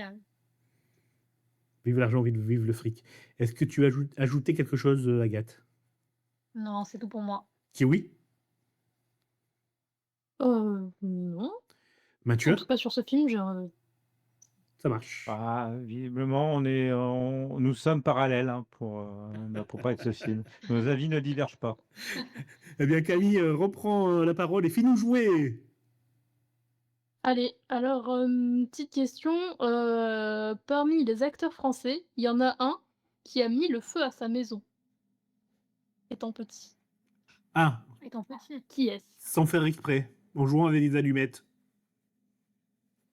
Non, alors l'histoire drôle, c'est que son voisin lui a dit, que, en mettant de l'herbe sur le feu, ça l'éteignait. Du coup, il a allumé, des allumettes et il a mis de l'herbe dessus pour éteindre le feu, sauf que ça n'éteint pas du tout le feu, ça le ravit, au contraire. Déjà, j'ai une tendresse particulière pour lui. Ça veut dire il voulait être ami avec son voisin. Ça m'émeut. Mais oui, C'est un homme? mais son voisin est un traître apparemment. C'est un homme, tout à fait. Ça Il peut avait aussi 6 un ans homme pour pour le faire ce moment genre de de choses, hein. l'anecdote. Cette balle d'Agathe. Euh, Vincent Cassel, Non, du tout. Non, Vincent Cassel, Tout ce serait le récent, traître. Et est-ce que c'est un bon acteur? Moi, je trouve que oui. C'est un Français? Honnêtement, il a fait de très bons films. Un Français, oui, c'est que des acteurs et actrices français, j'ai Ah, dit au pardon, début. excuse-moi. Plus ou moins de 40 ans? Ah, ça s'approche de 40 ans, je crois. Ah, bon, bien. Alors, ça peut être qui? Il a fait plutôt des comédies? Oui, mais aussi des drames. Enfin, je connais plus de drames Ah. Euh, et il a fait du théâtre? il me semble. Seul en scène ou avec d'autres? Alors ça, peut-être sûrement une pièce de théâtre, en tout cas. Une pièce de théâtre, en tout cas. Richard Je Berry? suis pas sûre de cette information. Non, non, mais ne pars peut-être pas sur la Ok. la piste du théâtre. Ok. Éric Cantona. Est-ce qu'il a un autre métier à part acteur? Est-ce qu'il a fait autre chose? Animateur télé, chanteur? Je crois pas, hein. Je crois qu'il a commencé directement, dans le métier d'acteur. Est-ce qu'il fait partie d'une dynastie du cinéma? Genre les Brasseurs, les Belmondo, tout ça? Est-ce que c'est un Nepo Baby? Exactement. Est-ce que c'est un Cassel? Je crois que ses parents ont travaillé dans le cinéma, enfin genre les décors et tout ça, mais ils sont pas vraiment, connus. Oui, oui, ouais, c'est un planqué pareil. Alexandre Astier. Non. Pourtant, ses parents étaient des planqués. Euh, Je vous aide un peu. c'est ça? Bah, un peu moins de la quarantaine. Je vous aide un peu, c'est dans un des films il joue dans un des films de Quentin Dupieux que Chris aime bien. Ouais, il y en a pas beaucoup. c'est Alain Il y en a Chabat? pas beaucoup. Non, Alain Chabat, il est Non. plus vieux. Alors, il y a qui? Oh, mon Dieu, mon Dieu. Cohen? Benjamin? Non. Non. C'est dans Yannick. Ah, Raphaël Quenard. Non, l'autre. Ah, zut. Bah, il y a qui d'autre? Ah, Pio Marmaille. Oui, bravo. Allez, je ressors mon Voilà. jingle storytelling. Hein. J'y crois pas une seconde à cette histoire. Hein. Bah écoute, apparemment, il a mis le feu à sa maison, mais apparemment son père est arrivé très vite et du coup, il y a pas eu réellement, toute la maison brûlée, mais voilà, Oui. un voisin un peu mesquin quand même. Oui, oui, et il est pas net. Il est pas net. T'es pas net, Pio. Baptiste. Peut-être Baptiste. Merci de la référence. Qui a la référence? Merci, merci Mathieu. Faisons un petit vote. Qui croit à cette histoire? Agathe, oui ou non? Tu y crois? Oui, parce que je suis crédule, donc Mathieu, tu y crois? Non, non, non. Camille, tu y crois? Donc ça, J'adore le fait que le voisin lui dise, tu dises de mettre des herbes pour éteindre le feu. Je trouve ça et, très drôle, donc moi j'y crois. je sais pas si vous remarquez, mais les deux gars n'y croient pas, et les deux filles y croient. Mais comment tu crois que Pio Marmaille drague? Oh là là là là là là. Bon, ok, super. Merci, Voilà, merci petit Kiwi. moment de silence. Agathe, quel autre film as-tu vu? Alors j'ai vu un film, je me rappelle plus trop enfin, je me rappelle plus le nom. C'était avec, un acteur que j'aime beaucoup, c'était avec Daniel Auteuil. Et c'était d'ailleurs encore une fois sur, C'est ce soir, enfin, du coup, c'est passé Ah, hier. L'objet du C'était délit. avec ouais, voilà, c'est ça. Alors, moi, c'est un film qui me fait extrêmement envie. J'ai adoré la bande-annonce. Ouais.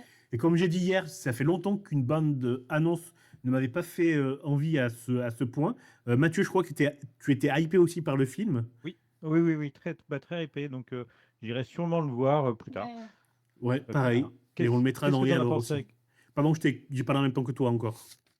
Bon. Il y a des acteurs, justement, donc il y a Daniel Auteuil qui est un super acteur, qui joue super bien et en fait, c'est ça, donc ça parle de MeToo et cetera, des agressions sexuelles, que les femmes, subissent et en fait, ça joue vraiment, sans spoiler, on sait jamais, on sait pas si c'est vrai ou faux. On le saura à la fin, mais on sait pas si c'est vrai ou faux et en fait, ça joue sur, jusqu'où on peut aller. Enfin, pour un homme, par exemple, qu'est-ce qu'une agression sexuelle? Comment la femme le perçoit et cetera. Enfin, il y a vraiment une ligne fine, tu vois, entre cette part-là. Il y a des super décors. Enfin, le film, il est vraiment top. Ça passe bien. Enfin, je veux dire, tu t'ennuies pas. Il y a des bons jeux d'acteurs. Il y a, Eid Aïdara qui était donc, la présentatrice qui a ouvert, la cérémonie du coup du Mm. festival de Cannes, qui joue dedans et elle incarne un fort personnage d'ailleurs. Donc, non, non, franchement et moi j'ai bien aimé pour le coup. C'est d'ailleurs l'un de mes préférés, l'un de mes films préférés que j'ai vu en tout cas. Parce que on s'ennuie pas, c'est pas lourd, tu vois? On peut se dire: «Oh là là, ils vont nous faire des leçons de morale, machin». C'est pas lourd, ça passe bien et il y a quand même une petite intrigue derrière, il y a une histoire, il y a un peu de suspense donc, moi j'ai bien aimé. Ok, super. J'avoue que tu viens de dire ce n'est pas lourd, et moi j'avais extrêmement peur de ça. J'avais peur que ce soit une sorte de manuel wokisme fait par des bourgeois pour les bourgeois. Tu vois ce que je veux dire? Donc ça me rassure que tu nous dises que ce n'est pas lourd, que ce n'est pas lourd du tout. Mathieu? Moi, j'ai quand même encore un peu peur parce qu'on est quand même dans le milieu de l'opéra. Ouais. Donc, il y a un peu retirer les bourgeois du milieu de l'opéra, mais il n'y a plus de public. Ouais, c'est ça le truc. Et j'ai peur aussi que ce soit un peu cliché au niveau de... Dans la bande-annonce, on voit un personnage qui dit oh là là, mais c'est génial ce qu'ils font les acteurs, en mode tu sens que le mec il vient pas de ce milieu et il va être époustouflé par la culture. Voilà. Ok, donc ça c'est coché, checké sur le Il y a il bingo. y a des acteurs, notamment une femme qui joue aussi, enfin, on voit qu'il y a aussi ça parle un peu de classe sociale. Il y a des gens où ils se demandent ce qu'ils font là, quoi. Mais bon, en vrai, ça passe bien. Pour le coup, faut pas être trop critique, mais moi, je trouvais ça fluide, enfin, c'était pas je me suis pas ennuyée, quoi. Ok, parfait. Eh ben, comme j'ai dit, on le met aussi Ouais. au programme de Et alors, et on ira le voir sans faute et on le comparera avec les autres films d'Agnès Jaoui, notamment Le goût des autres et consorts. Est-ce que vous voulez ajouter quelque chose sur l'objet du délit? Agathe, qu'as-tu vu d'autre? Qu'est-ce que j'ai vu d'autre? On parlait du coup de The Man I Love. Oui. Est-ce que vous savez du coup de quoi ça parle ou pas? Enfin, je vous fais rapidement la petite synopsis, Alors, rapide. moi, c'est un film qui me hypait. J'avais vraiment envie d'aller le voir. Fais-nous le pitch. En gros, alors ça parle d'amour entre 2 hommes, et on évoque du coup le sida. Donc il y a un homme, qui se rend compte enfin, c'est pareil, c'est un truc un peu de théâtre. C'est un gars qui joue, enfin, qui joue un personnage et cetera. Il y a une histoire de théâtre et en fait, il tombe malade, il se rend compte que vraiment ça le touche, ils font des recherches machin, il a le sida, le coupé tombe, hein, il a le sida et en fait, j'ai trouvé ça donc déjà c'est utilité publique parce que c'est hyper, enfin c'est fondamental de se renseigner là-dessus, mais il y a des personnages qui m'ont énervée durant le film. Vincent, c'est un personnage dans le film, il est hyper re enfin moi je ça m'a énervée parce qu'il est hyper insouciant, il s'en fout, il est trop léger, tu vois? Il est pas voilà, un homme finalement, mais je sais Vincent, pas. Ah, il est joué par Rami Malek, c'est lui qui tombe malade ou c'est un autre personnage? je crois que c'est l'autre, hein, c'est son compagnon justement qui est un peu insouciant face au risque finalement et il s'en fout un peu de tout, quoi. D'accord, et qui passe à travers les gouttes en gros, alors que l'autre. Ouais.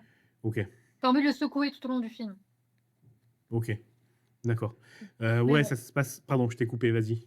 Non, sinon après bon, ça va. Enfin, mieux qu'Histoire parallèle pour le coup, mais c'est pas voilà. Ok. Les Il est acteurs jouent bien, bien, mais Rami Malek, tu tout as envie de ça? secouer les acteurs parfois, quoi. Ok, ça marche, oui. C'est un film qui se passe à la fin des années 80, avec l'épidémie de sida dans la communauté homosexuelle, effectivement. Est-ce que tu classerais ça dans un film larmoyant? Ou est-ce qu'il y a une, une valeur artistique ou sociale à ce film? Ou c'est vraiment on va faire pleurer dans les chaumières? Non, non, il y a quand même un travail derrière. Après, c'est vrai que enfin, on parle quand même de maladies, assez graves, donc ça te touche. Il y a des petites scènes un peu, voilà, émotion, séquence émotion, mais ça passe. Enfin, c'est pas too much, tu vois? Ok, Mais voilà, l'acteur, qui joue Vincent, moi, m'a saoulé quoi. ok. Français à la enfin, pas la rigolade, mais vraiment, enfin, vous verrez, je vais pas trop vous spoiler si vous comptez le voir en plus, donc Ah ouais, ouais, moi je pense que j'irai le voir. Est-ce que vous voulez réagir à ce film, Agathe, pardon, Kiwi ou Mathieu, ou sur Ami Malek, qui est assez connu hein, maintenant? Moi, j'adore Rami Malek, mais j'irai quand même pas le voir. Ok, ça marche. pourquoi? Ah, non, parce clairement, c'est pas le genre de film que j'aime aller voir. On est sur parce que là, on voit le drame arriver, on voit que parce que là, on parle donc c'est l'épidémie de sida qui a eu lieu parmi les artistes dans les années 80, c'est bien ça l'histoire. Oui. Heu, Bah, c'est pas forcément le genre, je pense que j'irai voir le dernier Dupieux plutôt que ça. Arrête. Ah non. Ah pas non, Ouais! Ah là, tu non, me choques. non, mais c'est pas ça, c'est que si je veux pouvoir le défoncer, il faut que je le voie. Ouais. Bah, je suis comme toi, hein. Le dernier du pieu, je vais aller le voir pour pouvoir vomir dessus. Mais Mais quand même, mais dire que tu préfères voir ça. Ah, ça m'a choqué, excuse-moi. non, non, mais je préférais voir Le Mandalorian, que Ça, j'ai j'y vais toujours pas vu. dimanche. Ça, j'ai toujours pas vu. Et Euh, mais moi aussi, c'est pour en dire du mal, donc je déteste Star Wars, Ouais, tout oui, l'univers. effectivement. Je me souviens de la chronique. Tu as une chaîne YouTube qui s'appelle Kill the Cult, dans laquelle tu fais pas mal de chroniques, et notamment une petite chronique sur Star Wars qui est extrêmement bien faite, que je la conseille à tout le monde, à tous ceux qui nous écoutent actuellement. On mettra le lien dans la description de l'épisode et sur le site internet la nuit du dimanche. Et en plus, cet été, on va diffuser quelques-unes de tes chroniques à la radio une fois par semaine le dimanche après l'instant culte, donc vers 18h30. Oh, c'est gentil ça.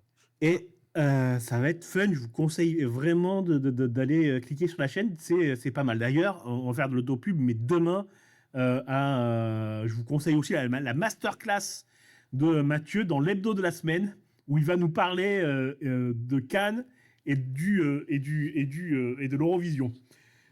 C'est léger, c'est drôle, c'est profond C'est et ça drôle. fera réfléchir. N'hésitez pas à écouter. Alors c'est gentil. Ça veut dire que le montage est terminé? Le montage est fini, ça y est, je l'ai fini tout à l'heure. Je peux pas vous dire l'heure parce que je sais pas encore à quelle heure on démarre le direct demain, mais ce sera soit à 20h, soit 19h30, soit à 20h30. Donc checkez nos réseaux sociaux pour l'heure exacte, arrobase la nuit du dimanche ou arrobase Radio Verse of Multiverse sur Instagram. où il sera disponible en replay dès demain à 21h30, pétante sur toutes les plateformes de streaming audio et sur la nuit du dimanche.fr. C'était de l'auto-promo et ça fait du bien. C'était l'auto-promo pur. Oui. Kiwi, fais-nous jouer. Lave-nous la tête de tous ces, Allez. de toutes ces, de ce film lourd. Fais-nous rire. Ouais, j'en ai vu Je ne trop ris des pas films comme encore, ça qui parlent du Kiwi. sida et qui font pleurer. Alors, pour la prochaine question, je voudrais savoir qui a planté une voiture sur un tournage d'un film de François Ozon. Quand tu dis planter, c'est-à-dire, Genre un accident Oui. avec a cassé la voiture, quoi. Parce qu'il avait bu? Non. Parce qu'il s'est endormi? Non, non. Déjà, est-ce que c'est un il? Ah. Est-ce que Non. ça... Mais c'est un sans aucune misogynie. Ah, c'est fou, pour Donc- moi, donc- c'était un il, tu vois. C'est que c'est une actrice. Ouais. Ouais. La raison, je peux vous la donner si Ouais, vous moi voulez.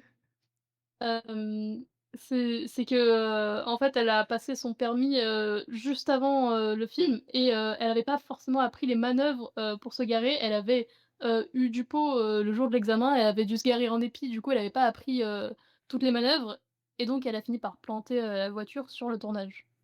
Mais qui est ce elle? Mais planté, c'est-à-dire elle a En tout cas, embouti elle a la une bonne voiture. excuse. Pardon, Agathe, vas-y. Non, je disais, elle a une bonne excuse, on lui en veut pas. C'est une femme et tout, en plus, elle a eu le permis pas longtemps, donc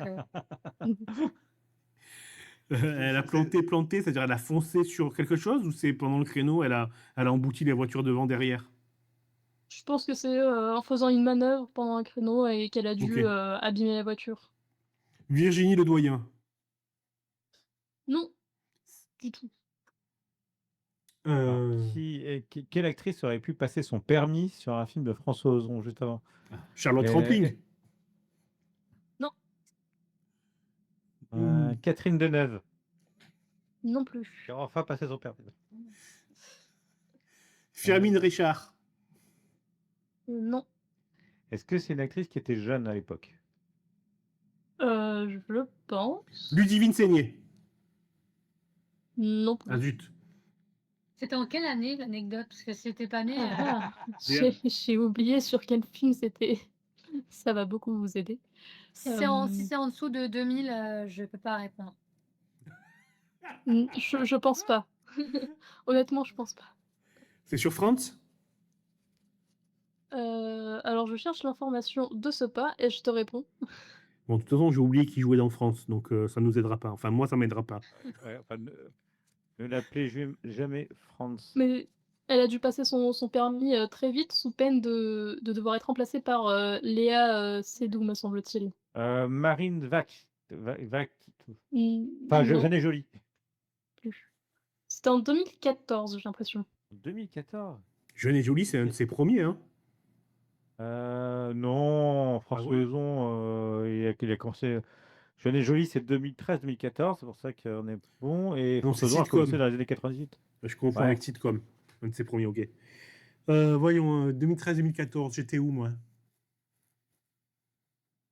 Pour le film Une nouvelle amie. Ah, c'est. Moi, je connais que Anaïs de Moustier dans ce film. Oui, c'est ça. Ah, ok.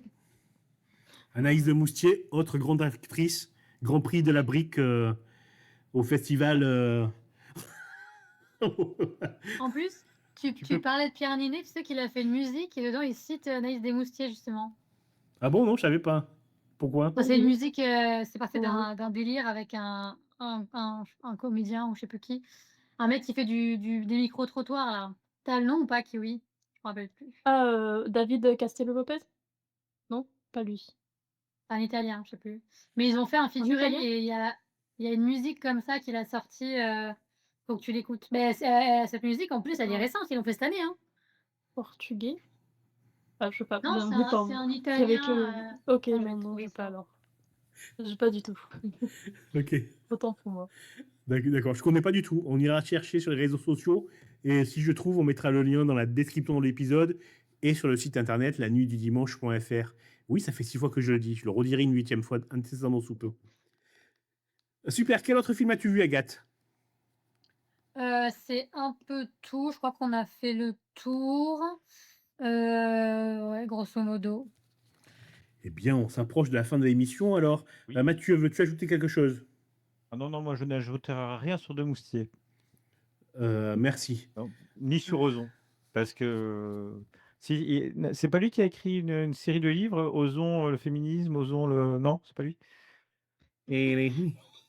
Merci. Et oui, il fallait Agathe. la trouver. Il fallait tout Pas mal, préciser. pas mal. Non, c'était pour rebondir, du coup, je fais une petite recherche et en fait, c'était par rapport au film Gourou, justement, qui est sorti il y a pas longtemps. Ils ont fait une musique, mais c'est vraiment une musique parodique, tu vois? C'est du second degré. C'était avec Loris Giuliano, qui lui fait des micros-trottoirs. Il est un peu connu dans voilà, tu vois un peu de Ah quelle musique je oui, veux parler? oui, c'est super drôle, Ouais, leurs c'est une musique émissions, vraiment, en voilà, tout cas. second degré et ils ont fait un concert où ils ont chanté 3-4 fois cette musique, parce qu'ils en ont fait qu'1 et elle avait ouais, faudrait que tu l'écoutes, mais c'est je sais pas si tu vas aimer, c'est vraiment du second degré, quoi. Ok, eh Bon, bien, on ça va, écoute en un général, extrait. j'aime bien. On écoute un extrait tout de suite. Mais en replay, hein. Pas pour vous en direct, hein, parce que j'ai pas le fichier. Donc, bonus à ceux qui nous écoutent en replay. Kiwi, veux-tu ajouter quelque chose? Je me demandais, Agathe, justement, j'ai l'impression que tu as vu quand même beaucoup de films, mais est-ce qu'il y en a un que tu aurais aimé voir et que tu as pas pu voir, de tous ces films, Oui, proposés à Cannes? oui, parce qu'en fait, quand donc on évoquait le choix des places, il y avait donc Histoire parallèle qui était projeté au même moment que le film Garance, avec, Adèle Exarchopoulos et finalement je me dis que j'aurais dû aller voir peut-être du coup Garance. Voilà. Donc je regrette mon choix, mais c'était vraiment à ne tous les 2 ils étaient à la même heure, quoi. Donc tu pouvais pas voilà et j'ai projeté qu'une fois, enfin j'ai pas pu voilà. Garance, il a été projeté qu'une fois, il me semble, donc j'ai pas pu avoir de place, j'ai raté. J'ai vraiment raté le coche, j'ai pas eu la vision pour le coup et je suis un peu déçue, ouais. Et dans les films que tu as vus, bah, quel est ton pronostic pour la Palme? Bah, donc peut-être Moulin. Enfin après, moi j'ai bien aimé Moulin, mais je pense pas pour la palme. The Man I Love, je pense pas. Franchement, je sais pas.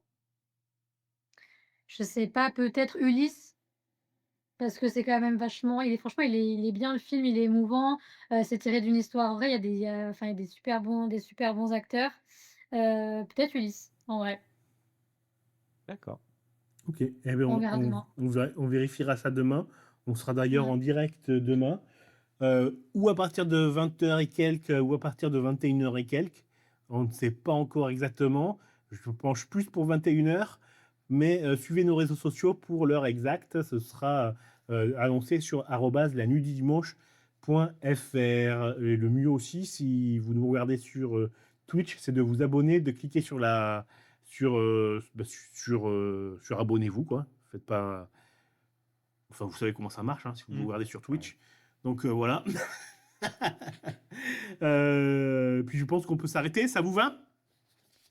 Ouais. Ça me va. Bah, j'ai une dernière petite question si Ah, vous voulez, Vas-y, Kiwi. Ce sera le mot de la fin. friturer encore un peu les méninges. Heu Selon vous, qui a failli être dans le film de Sherlock Holmes? Celui avec, Robert Downey Jr. Un français, donc. ah, Un Français qui devait être, c'est Vincent Cassel. non, Ah, Pierre Ninet. non plus. Kassovitz. Non, non, c'est quelqu'un dont on a parlé, Aujourd'hui? pour l'un de ses films, ou même plusieurs de ses films. Comment? Quelqu'un dont on a parlé aujourd'hui? Oui, oui, et hier Gilles aussi. Lelouch? Oui! Il Bravo. devait jouer un gitan français dans le film et il a été coupé au montage. Donc figurez-vous que ça arrive même aux plus grands. Il est vraiment bon dans le film, vraiment vous me direz ce qu'on veut, dans Moulin, vraiment c'est incroyable. J'étais bluffée, franchement, rien à dire. Eh bah, écoute, apparemment il était pas assez bon pour être, dans Sherlock Holmes. Franchement, à mon avis, ils ont pas la vision, mais en tout cas dans Moulin, incroyable. Très bien. Encore une fois, on mettra Moulin au programme de alors. Mathieu, je t'ai coupé. non, mais c'était juste pour dire qu'en fait, il éclipsait trop Robert Downey Jr. Ouais, C'est pour ça qu'il a été coupé. C'est ça. c'est une bonne théorie, donc elle me plaît, donc elle est vraie, quoi. Finalement. Eh bien, écoutez, c'est le mot de la fin. Je vous dis merci de nous avoir suivis. On se retrouve demain en direct. Je vous ai dit de l'heure tout à l'heure. Il est 22h52. À 23h sera diffusée l'interview de Mr. Jim. Et à 23h30, l'interview de Hugo Arsac. Donc restez bien à l'antenne avec nous. Et je vous dis à tous une très très bonne soirée. Merci Agathe. Merci Camille. Merci Kiwi, je veux dire, excusez-moi. Et merci Mathieu.